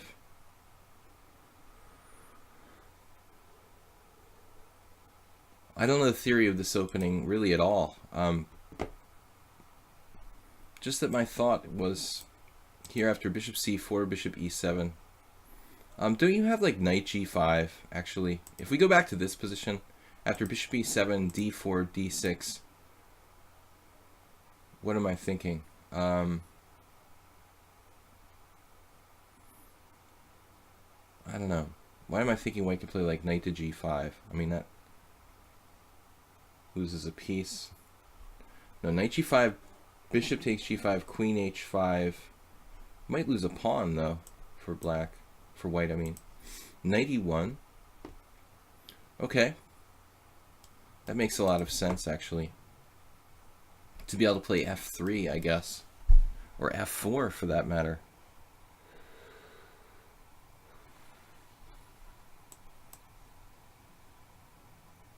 We got to try to distract him from from any kind of nonsense here. It seems weird to play c6 though. Reopen this bishop's diagonal. He went with f4. Another knight g4, queen b6 kind of thing. Not really good here. Okay, it's a position. I don't know. Black should be okay, but white should be okay too. I'm okay, you're okay. Isn't that the name of some weird self-help book or something from before my time? Everybody's okay here, probably. Relatively correct position. I have this cheap check, but it doesn't really do anything. He can just guard it with queen e2.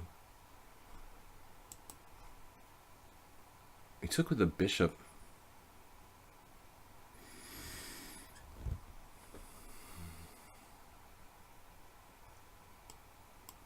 Now if knight takes, we're just trading everything.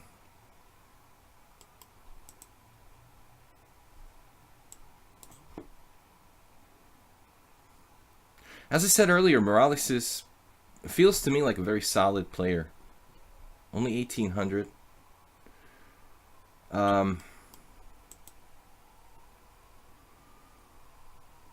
Maybe f5 here?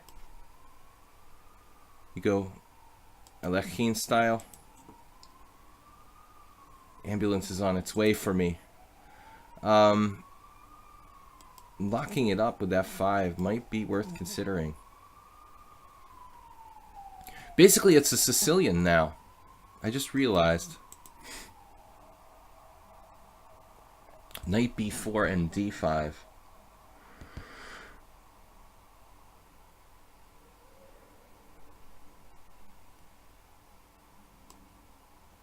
I mean, it feels like an interesting move.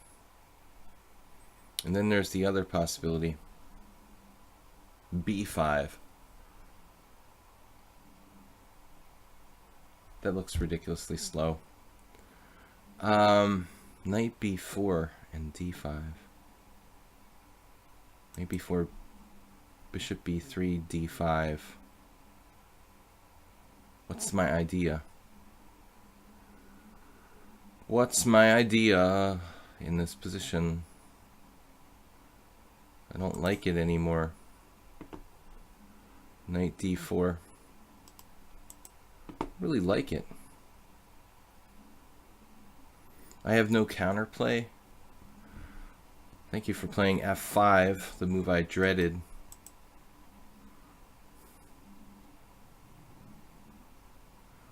Knight takes, knight takes, knight b4, knight takes, check, king moves, queen takes b4, and then there's like f6. There's no way to like free myself.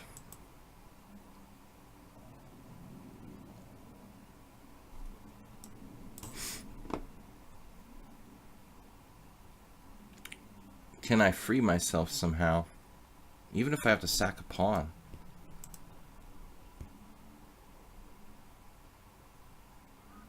We'll just bamboozle him. I think after f5, white just has an advantage. I mean, it's just very hard for black to free the position. Wow. The instantaneous a3, which I missed. Good to know about.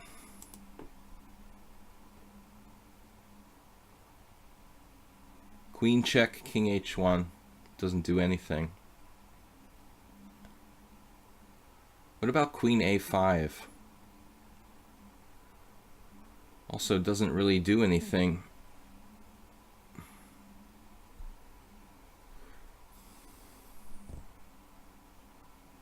He'll just move his bishop somewhere. Oh man, I don't know. I'm just gonna lose. Just losing a pawn. 1800. Just killed me with f5. There's nothing to do.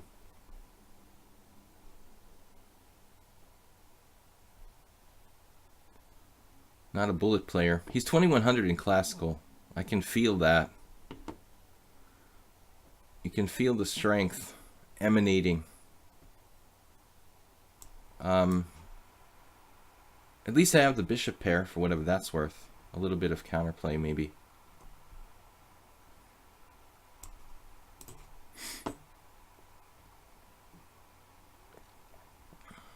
I hate my position.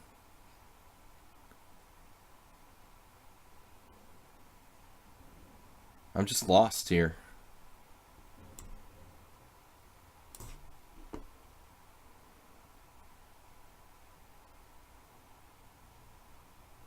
Guys, we'll be back tomorrow night with viewer tournament, 7 p.m. Tuesday night, European time, CEST. I'm still streaming for another half an hour. We probably have time for at least two more games. Please check out my YouTube channel where I upload the streams, video chess training on YouTube. He's just killing me. I mean, he's just a clear pawn up. Okay, f6. I mean, I don't know. As long as he doesn't have queen g4.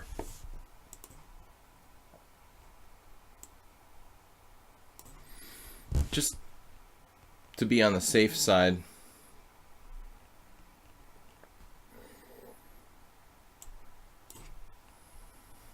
Hope I don't get mated. Blockade. Now he has c4. Probably shouldn't have allowed that.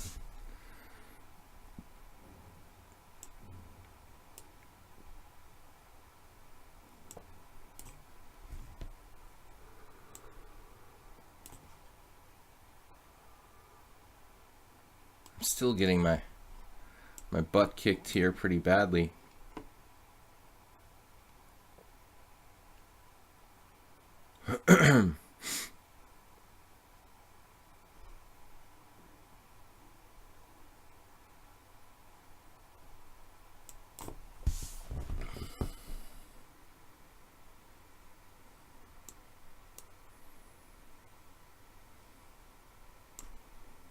Damn, he's pretty fast too.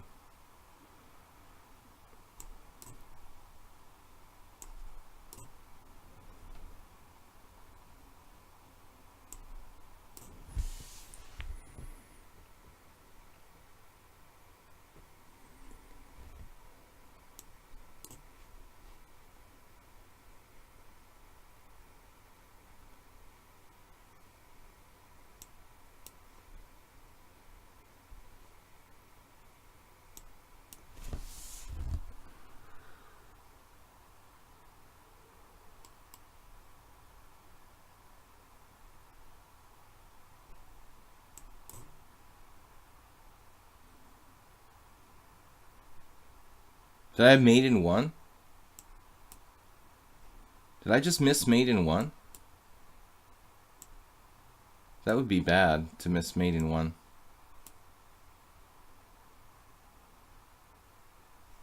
I did miss mate in 1, right?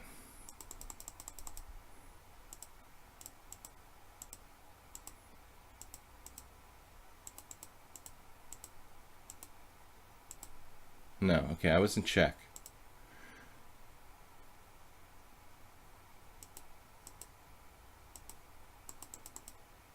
This was a really lost position for me earlier.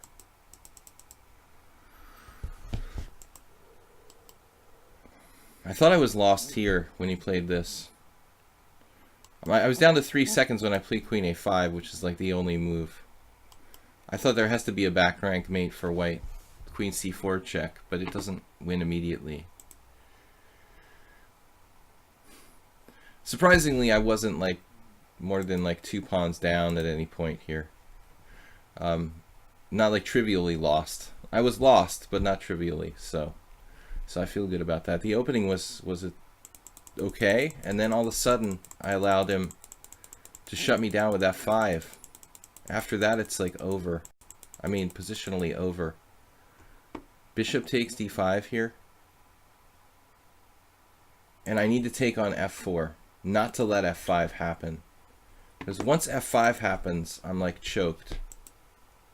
Look at that. Best move. Clearly problematic for black after F5. I have no idea where my counterplay is going to come from. There's nothing I could do like crawl around in my back ranks. Something like Bishop D7, it's just gross. There's no active play at all after that. So good try.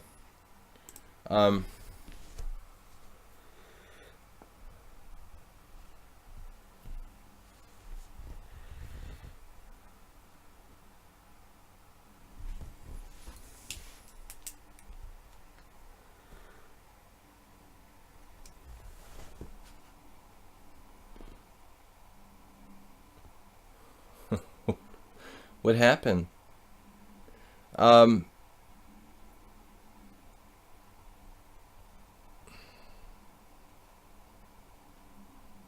think I missed something.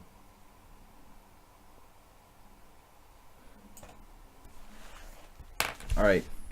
Sorry guys, I was just writing something down. So let's try a modern defense. I need to play more aggressively against the English opening. I've been playing a lot of symmetrical English.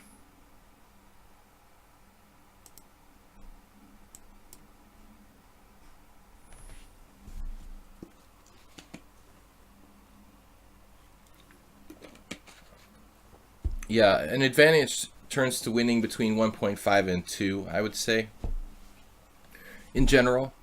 But you see a lot of situations where there are definitely a lot of situations where the computer is like wrong. I mean, if you put an endgame in that might be a theoretical draw, it might claim that like the draw, draw position is still like +2 for one side. So you can't just like think of it that way across the board, that it's always winning, you know, when it's like plus 1.5, plus 2. In general, though, you know, that's kind of the cutoff. How would I describe Akobian's style of play? You know, he's not. I don't know him that well. I mean, you know, he's very positional. He's like a positional endgame player, though he does play more complicated, interesting chess sometimes too. So, but I don't really know him, you know, to be honest with you. I played 2 games with the guy, but they were a long time ago, and I played this random game with him like 6 months ago. I told you about, but it's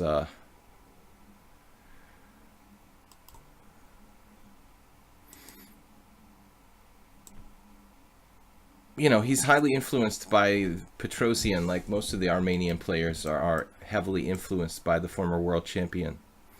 1390, wow. Nice opening. No weaknesses, very fluid. He dropped a piece, though. I'm going to give you a take back there. Yeah, I do at least one take back every stream. I like to award one take back to a lucky person.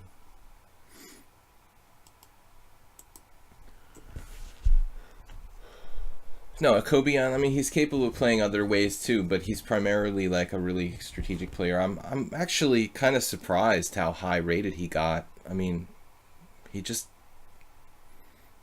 doesn't seem like dynamic enough to get to like 2670 or whatever the heck his rating is. But he must have made some amazing improvements. You know, I didn't really see a whole lot from him when he played against me. He didn't really do anything special, and but he's obviously a great player.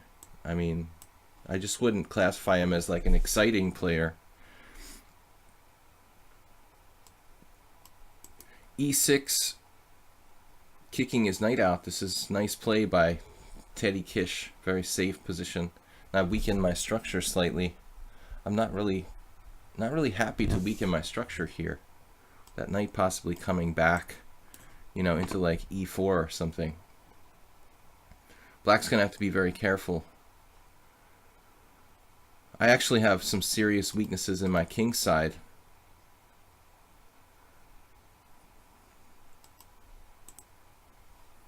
Wow, good move. Threatening knight e4.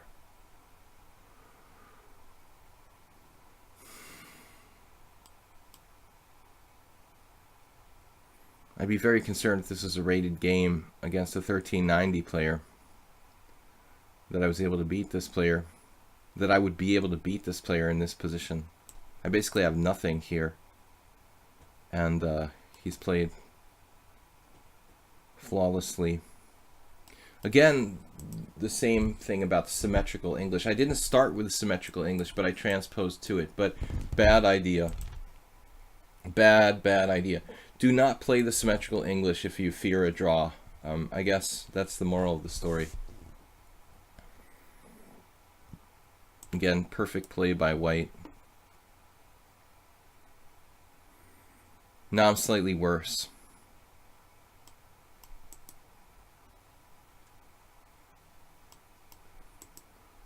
We may have serious problems here. I'm going to have to be very, very careful to defend this. Again, the weaknesses in my position are significant. This is a bad move by white, though. His first mistake in the game. It's not like a terrible like losing move, but he loses his advantage probably with that.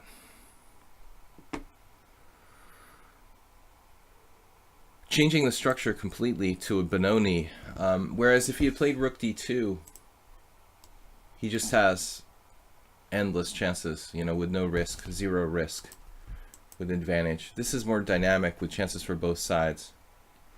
But if he had played rook d2 instead of d5, I'm suffering with no counterplay. Objectively, still might be good for white, but at least here I have some chances. Benoni.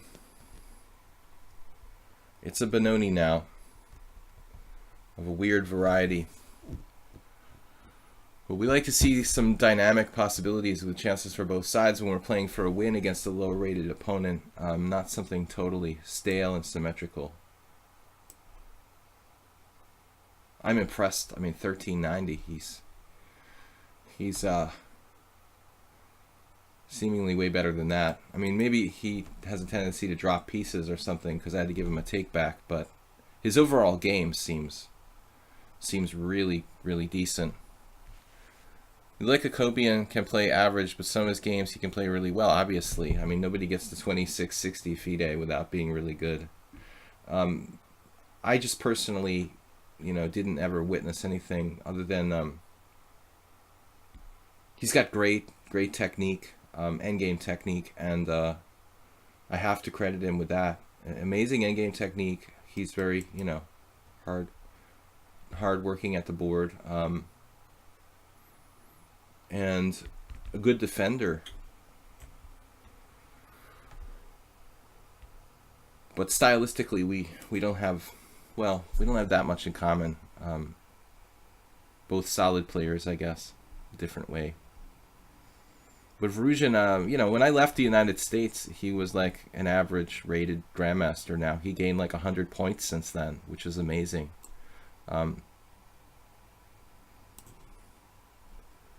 He's not a kid, and he gained like 100 rating points to go from like 2550 to 2650.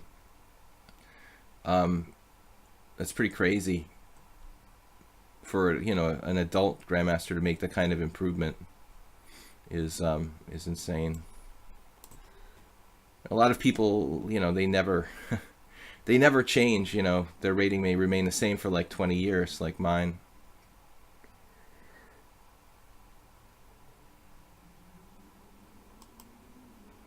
So guys, I think we have time for one more game after this. Prash is challenging me to 8+3. He'd be next.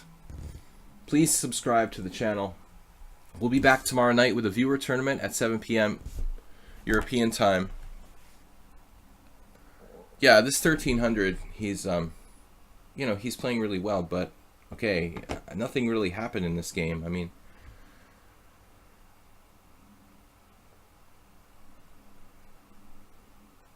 he's definitely too good to be 1300 lichess. I mean, 1300 lichess.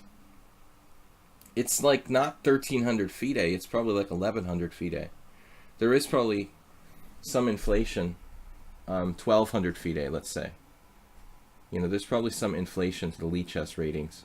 It's hard to compare, these kind of things, but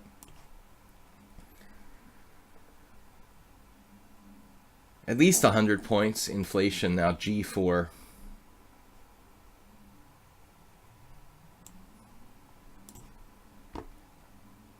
Maybe we'll finally have some threats. I don't know. G4 is pretty advanced play as well. Going for kingside attacking chances. There's no way this guy should be 1390 though and play like this. I mean, that is a little bit too strong. You should definitely be higher rated, Teddy. I mean, 1300 is basically clueless and dropping pieces in most cases. So he's underrated. I don't mean to insult you guys who are 1300, but they typically make a lot of mistakes. He did, though. He did drop a piece earlier and had to have a take back. Now I take here, win a pawn.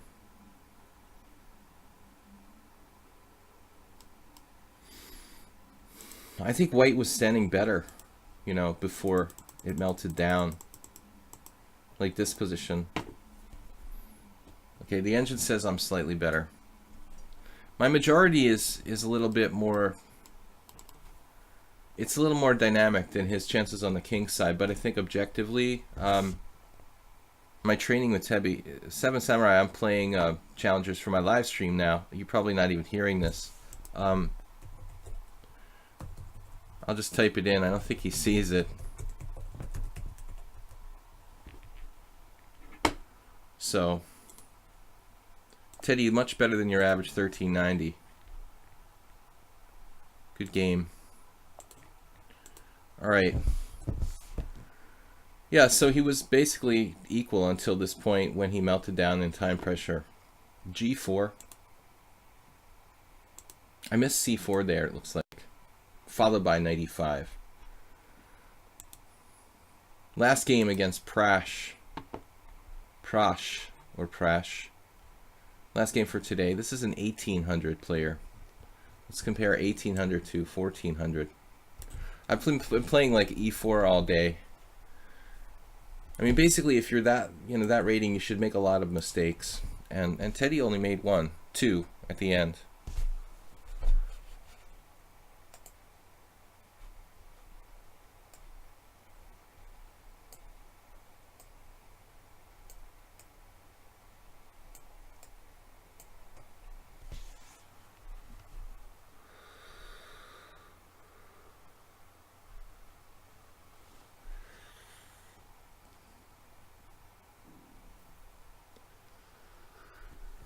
All right, anyway.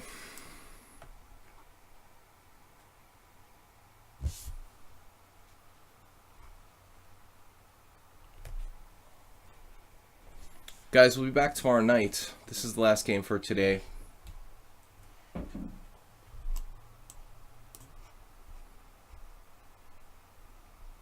Queen's Gambit.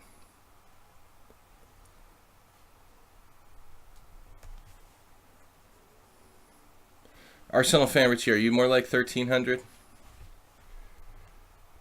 I can only judge people by the strength of players that I've played. The average 1400 on lichess usually can't put up any resistance against me, and that particular player, other than a one-move blunder, I mean, which I drop pieces all the time. I mean, he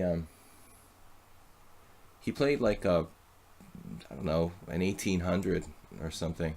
A solid 1800 until the time pressure set in. Okay, so d takes c4. This is not something we see very often. I can play e4.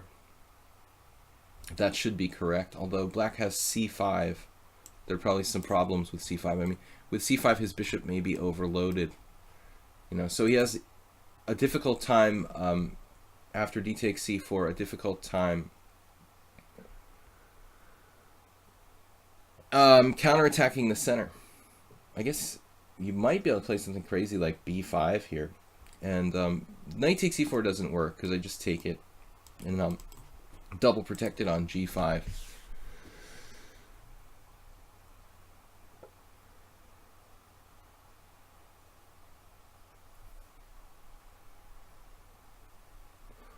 Wenger, zero resistance.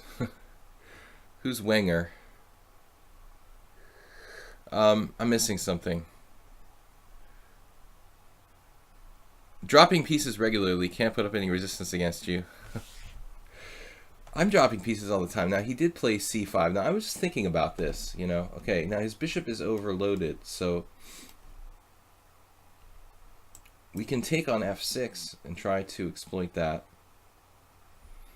The move d5, which seems logical, may run into troubles. But actually, it's also an alternative. I've never been a really big lover of these Queen's Gambit accepted type of structures with c5, d5 with white. I think if d5, he has knight takes d5 actually, winning a pawn. So, bishop takes c4 almost looks like the... It looks like the Vienna variation, come to think of it. I guess I should just chop this.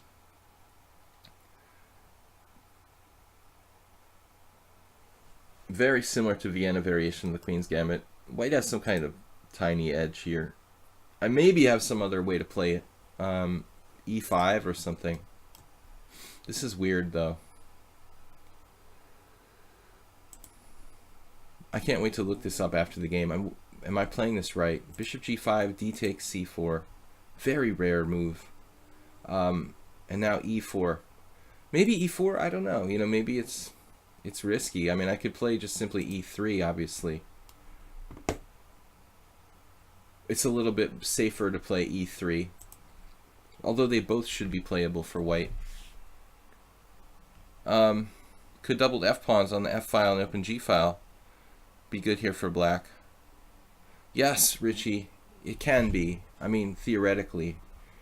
Typically, black's not that well developed to generate big threats. But if your question is basically, is it sound for black to take back with a g-pawn? The answer would be yes. Yes, you can definitely consider taking back with a g-pawn, like in a Rubinstein French type of situation or something. I think that it's an absolutely playable way of handling the situation. If you look at the games of like really good Vienna variation players like Zoltan Ribley, Ribley like will do that all the time. You get like g takes f6 all the time in those kind of variations. Black is fine. Look up the Vienna variation, which is like slightly different than this, and but similar structurally.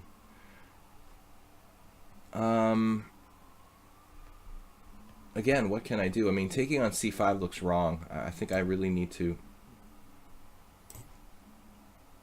just play down this line, which looks a tiny bit better for white.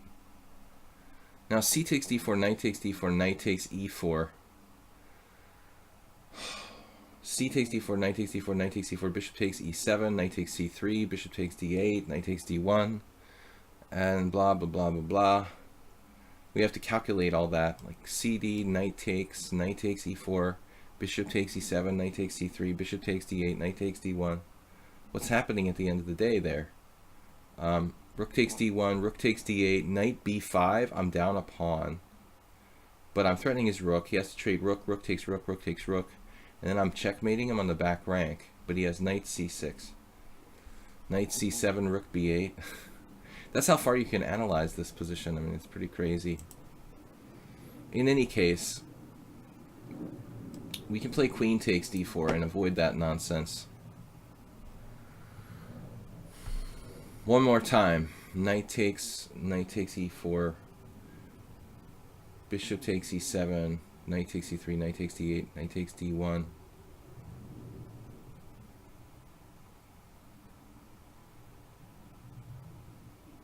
Something weird about this position. Okay. Right, at the end of the day, I have like rook takes, knight b5. When I just don't see anything. I think I have to take this way. I mean, after knight takes e4, I don't see enough for me. Crash. Weird variation. And black should be okay here. I mean, it's just a tiny bit better for white. He could play a6 maybe, you know, just keeping my pieces off of b5. Knight c6 is playable.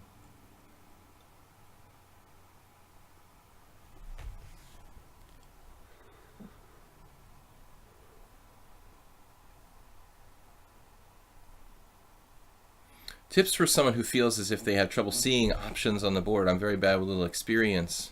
Maybe 20 games of chess in your entire life. Well, yeah, I mean, you're just like at the beginning of a long journey.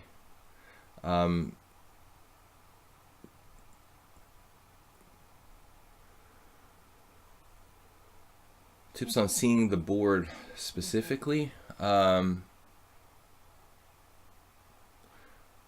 I don't know. I mean, over time, you're going to learn to think of the board in terms of, does this even make sense?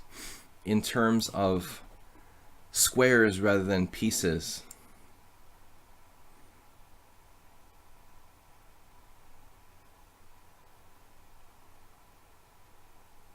Slightly passive for black, but it's totally playable.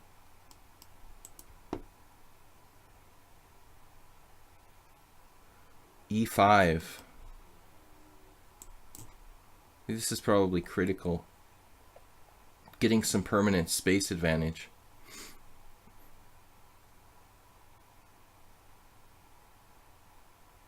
played knight g4. Basically forced.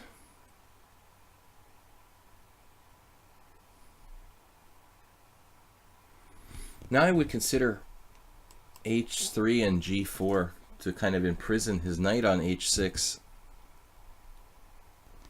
It's going to be hard to get it back in the game.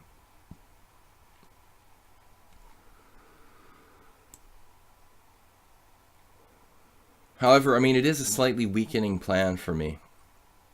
Black looks so solid. But I need a plan. He's got a time advantage here. I mean, 4 minutes to my 3.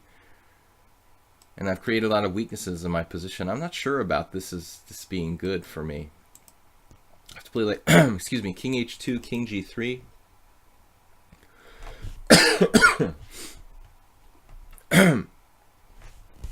Sorry, guys.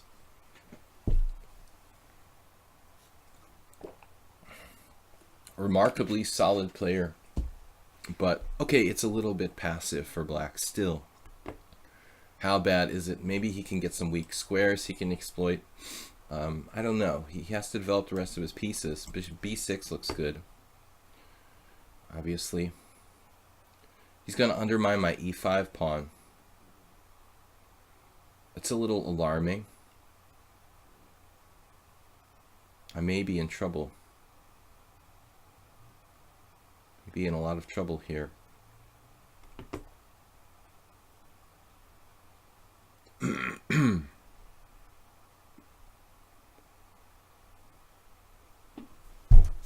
Whew. Okay, we are in a lot of trouble now. On the verge of getting decimated.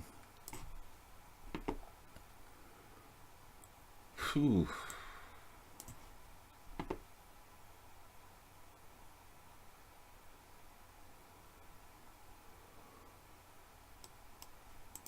Basically, like, I'm forced to play only moves or lose. One slip and I'd already be like losing a pawn. I had to be ready to play f4. And even that I'm not sure is going to hold on without being overextended.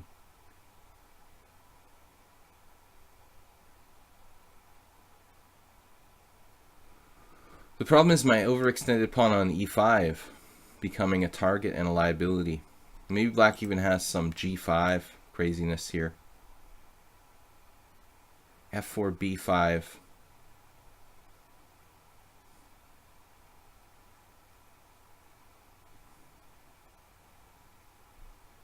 I'm not really sure what to do. We'll compromise with a3, only slightly weakening my position and stopping b4. I mean, I could play a4, but it weakens my structure even worse. I'm basically banking on f4 to hold my position together. I'm terrified of knight to g6. This may be good, but he also has g5, knight g6.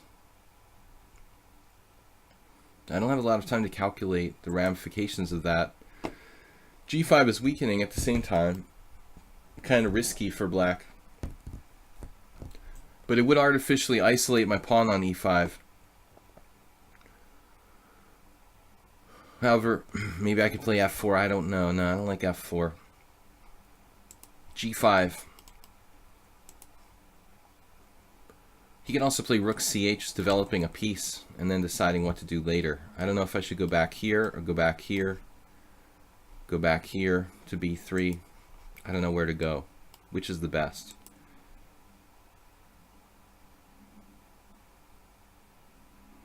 This move,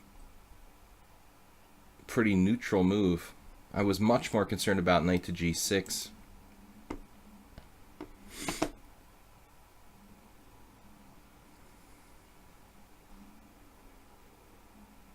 But I'm still overextended. Kind of against like my game. It's similar to my game with Arsenal fan Richie. I'm going to give him my bishop and let him have a bishop. Try to kill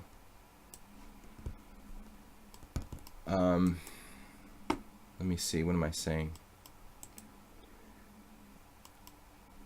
I could have taken on d5. I didn't really analyze this enough, but like knight takes d5, rook takes d5, knight c6 might not have been that bad. Then he has rook c5 though. So I'm going to let him remain with that bishop. He's got a bad knight on h6. I can bring my king to the center. And hopefully I can improve my position, but he's got a hard time improving his. Though he has a good bishop, it's limited in what it can do. You know, I think knight d5 was a bad mistake. He really could have tried this crazy g5 and probably had good chances. He played f6 now. Wow, bringing his knight back in the game. I did not take this seriously enough. I have knight takes d5 now.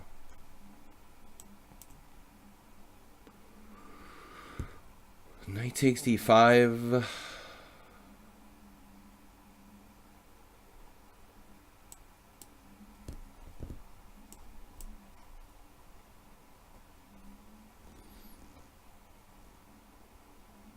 Knight takes d5, okay, and e6. I don't know if this wins, but it should be better for me.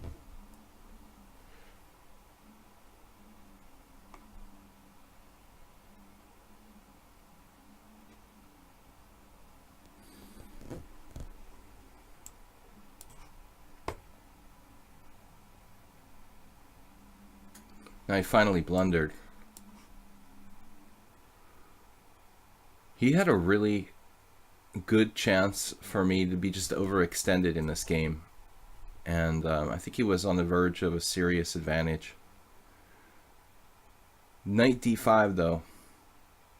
I would suspect that that moment was more or less critical. Guys, we're going to end the stream here after this game, and I'll be back tomorrow night with a viewer tournament on lichess. Welcoming all my viewers and subscribers. We'll be playing, I think 5-0 tomorrow night. 5-0 time control. Now it is over. Knight on h6, so my plan worked out to kill the knight on h6, but it didn't have to. You know, he could have done a more extreme, the more extreme defense, what I was talking about, based on g5.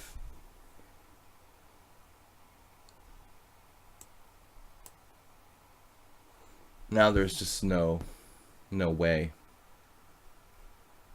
He's paralyzed forever. Thank you guys for joining me. Thanks World Loser for being here. Well, there's an alien on the stream. Little Pingwing, thanks for coming and visiting. I'm sorry you couldn't come earlier and play with us. Yeah, tomorrow night 7 p.m. we're gonna play 5-0 time control. Last time was a little bit longer. It was like 7-2, I think I made it. So we'll try a longer time control. I want to mix it up every week, playing a different time control tournament here on lichess. Black with no counterplay in this position. The knight is dead. My big plan, since the outset of this game, really, to kill that knight on h6 was successful, but I don't think it necessarily had to be. He missed some really good chances for counterplay.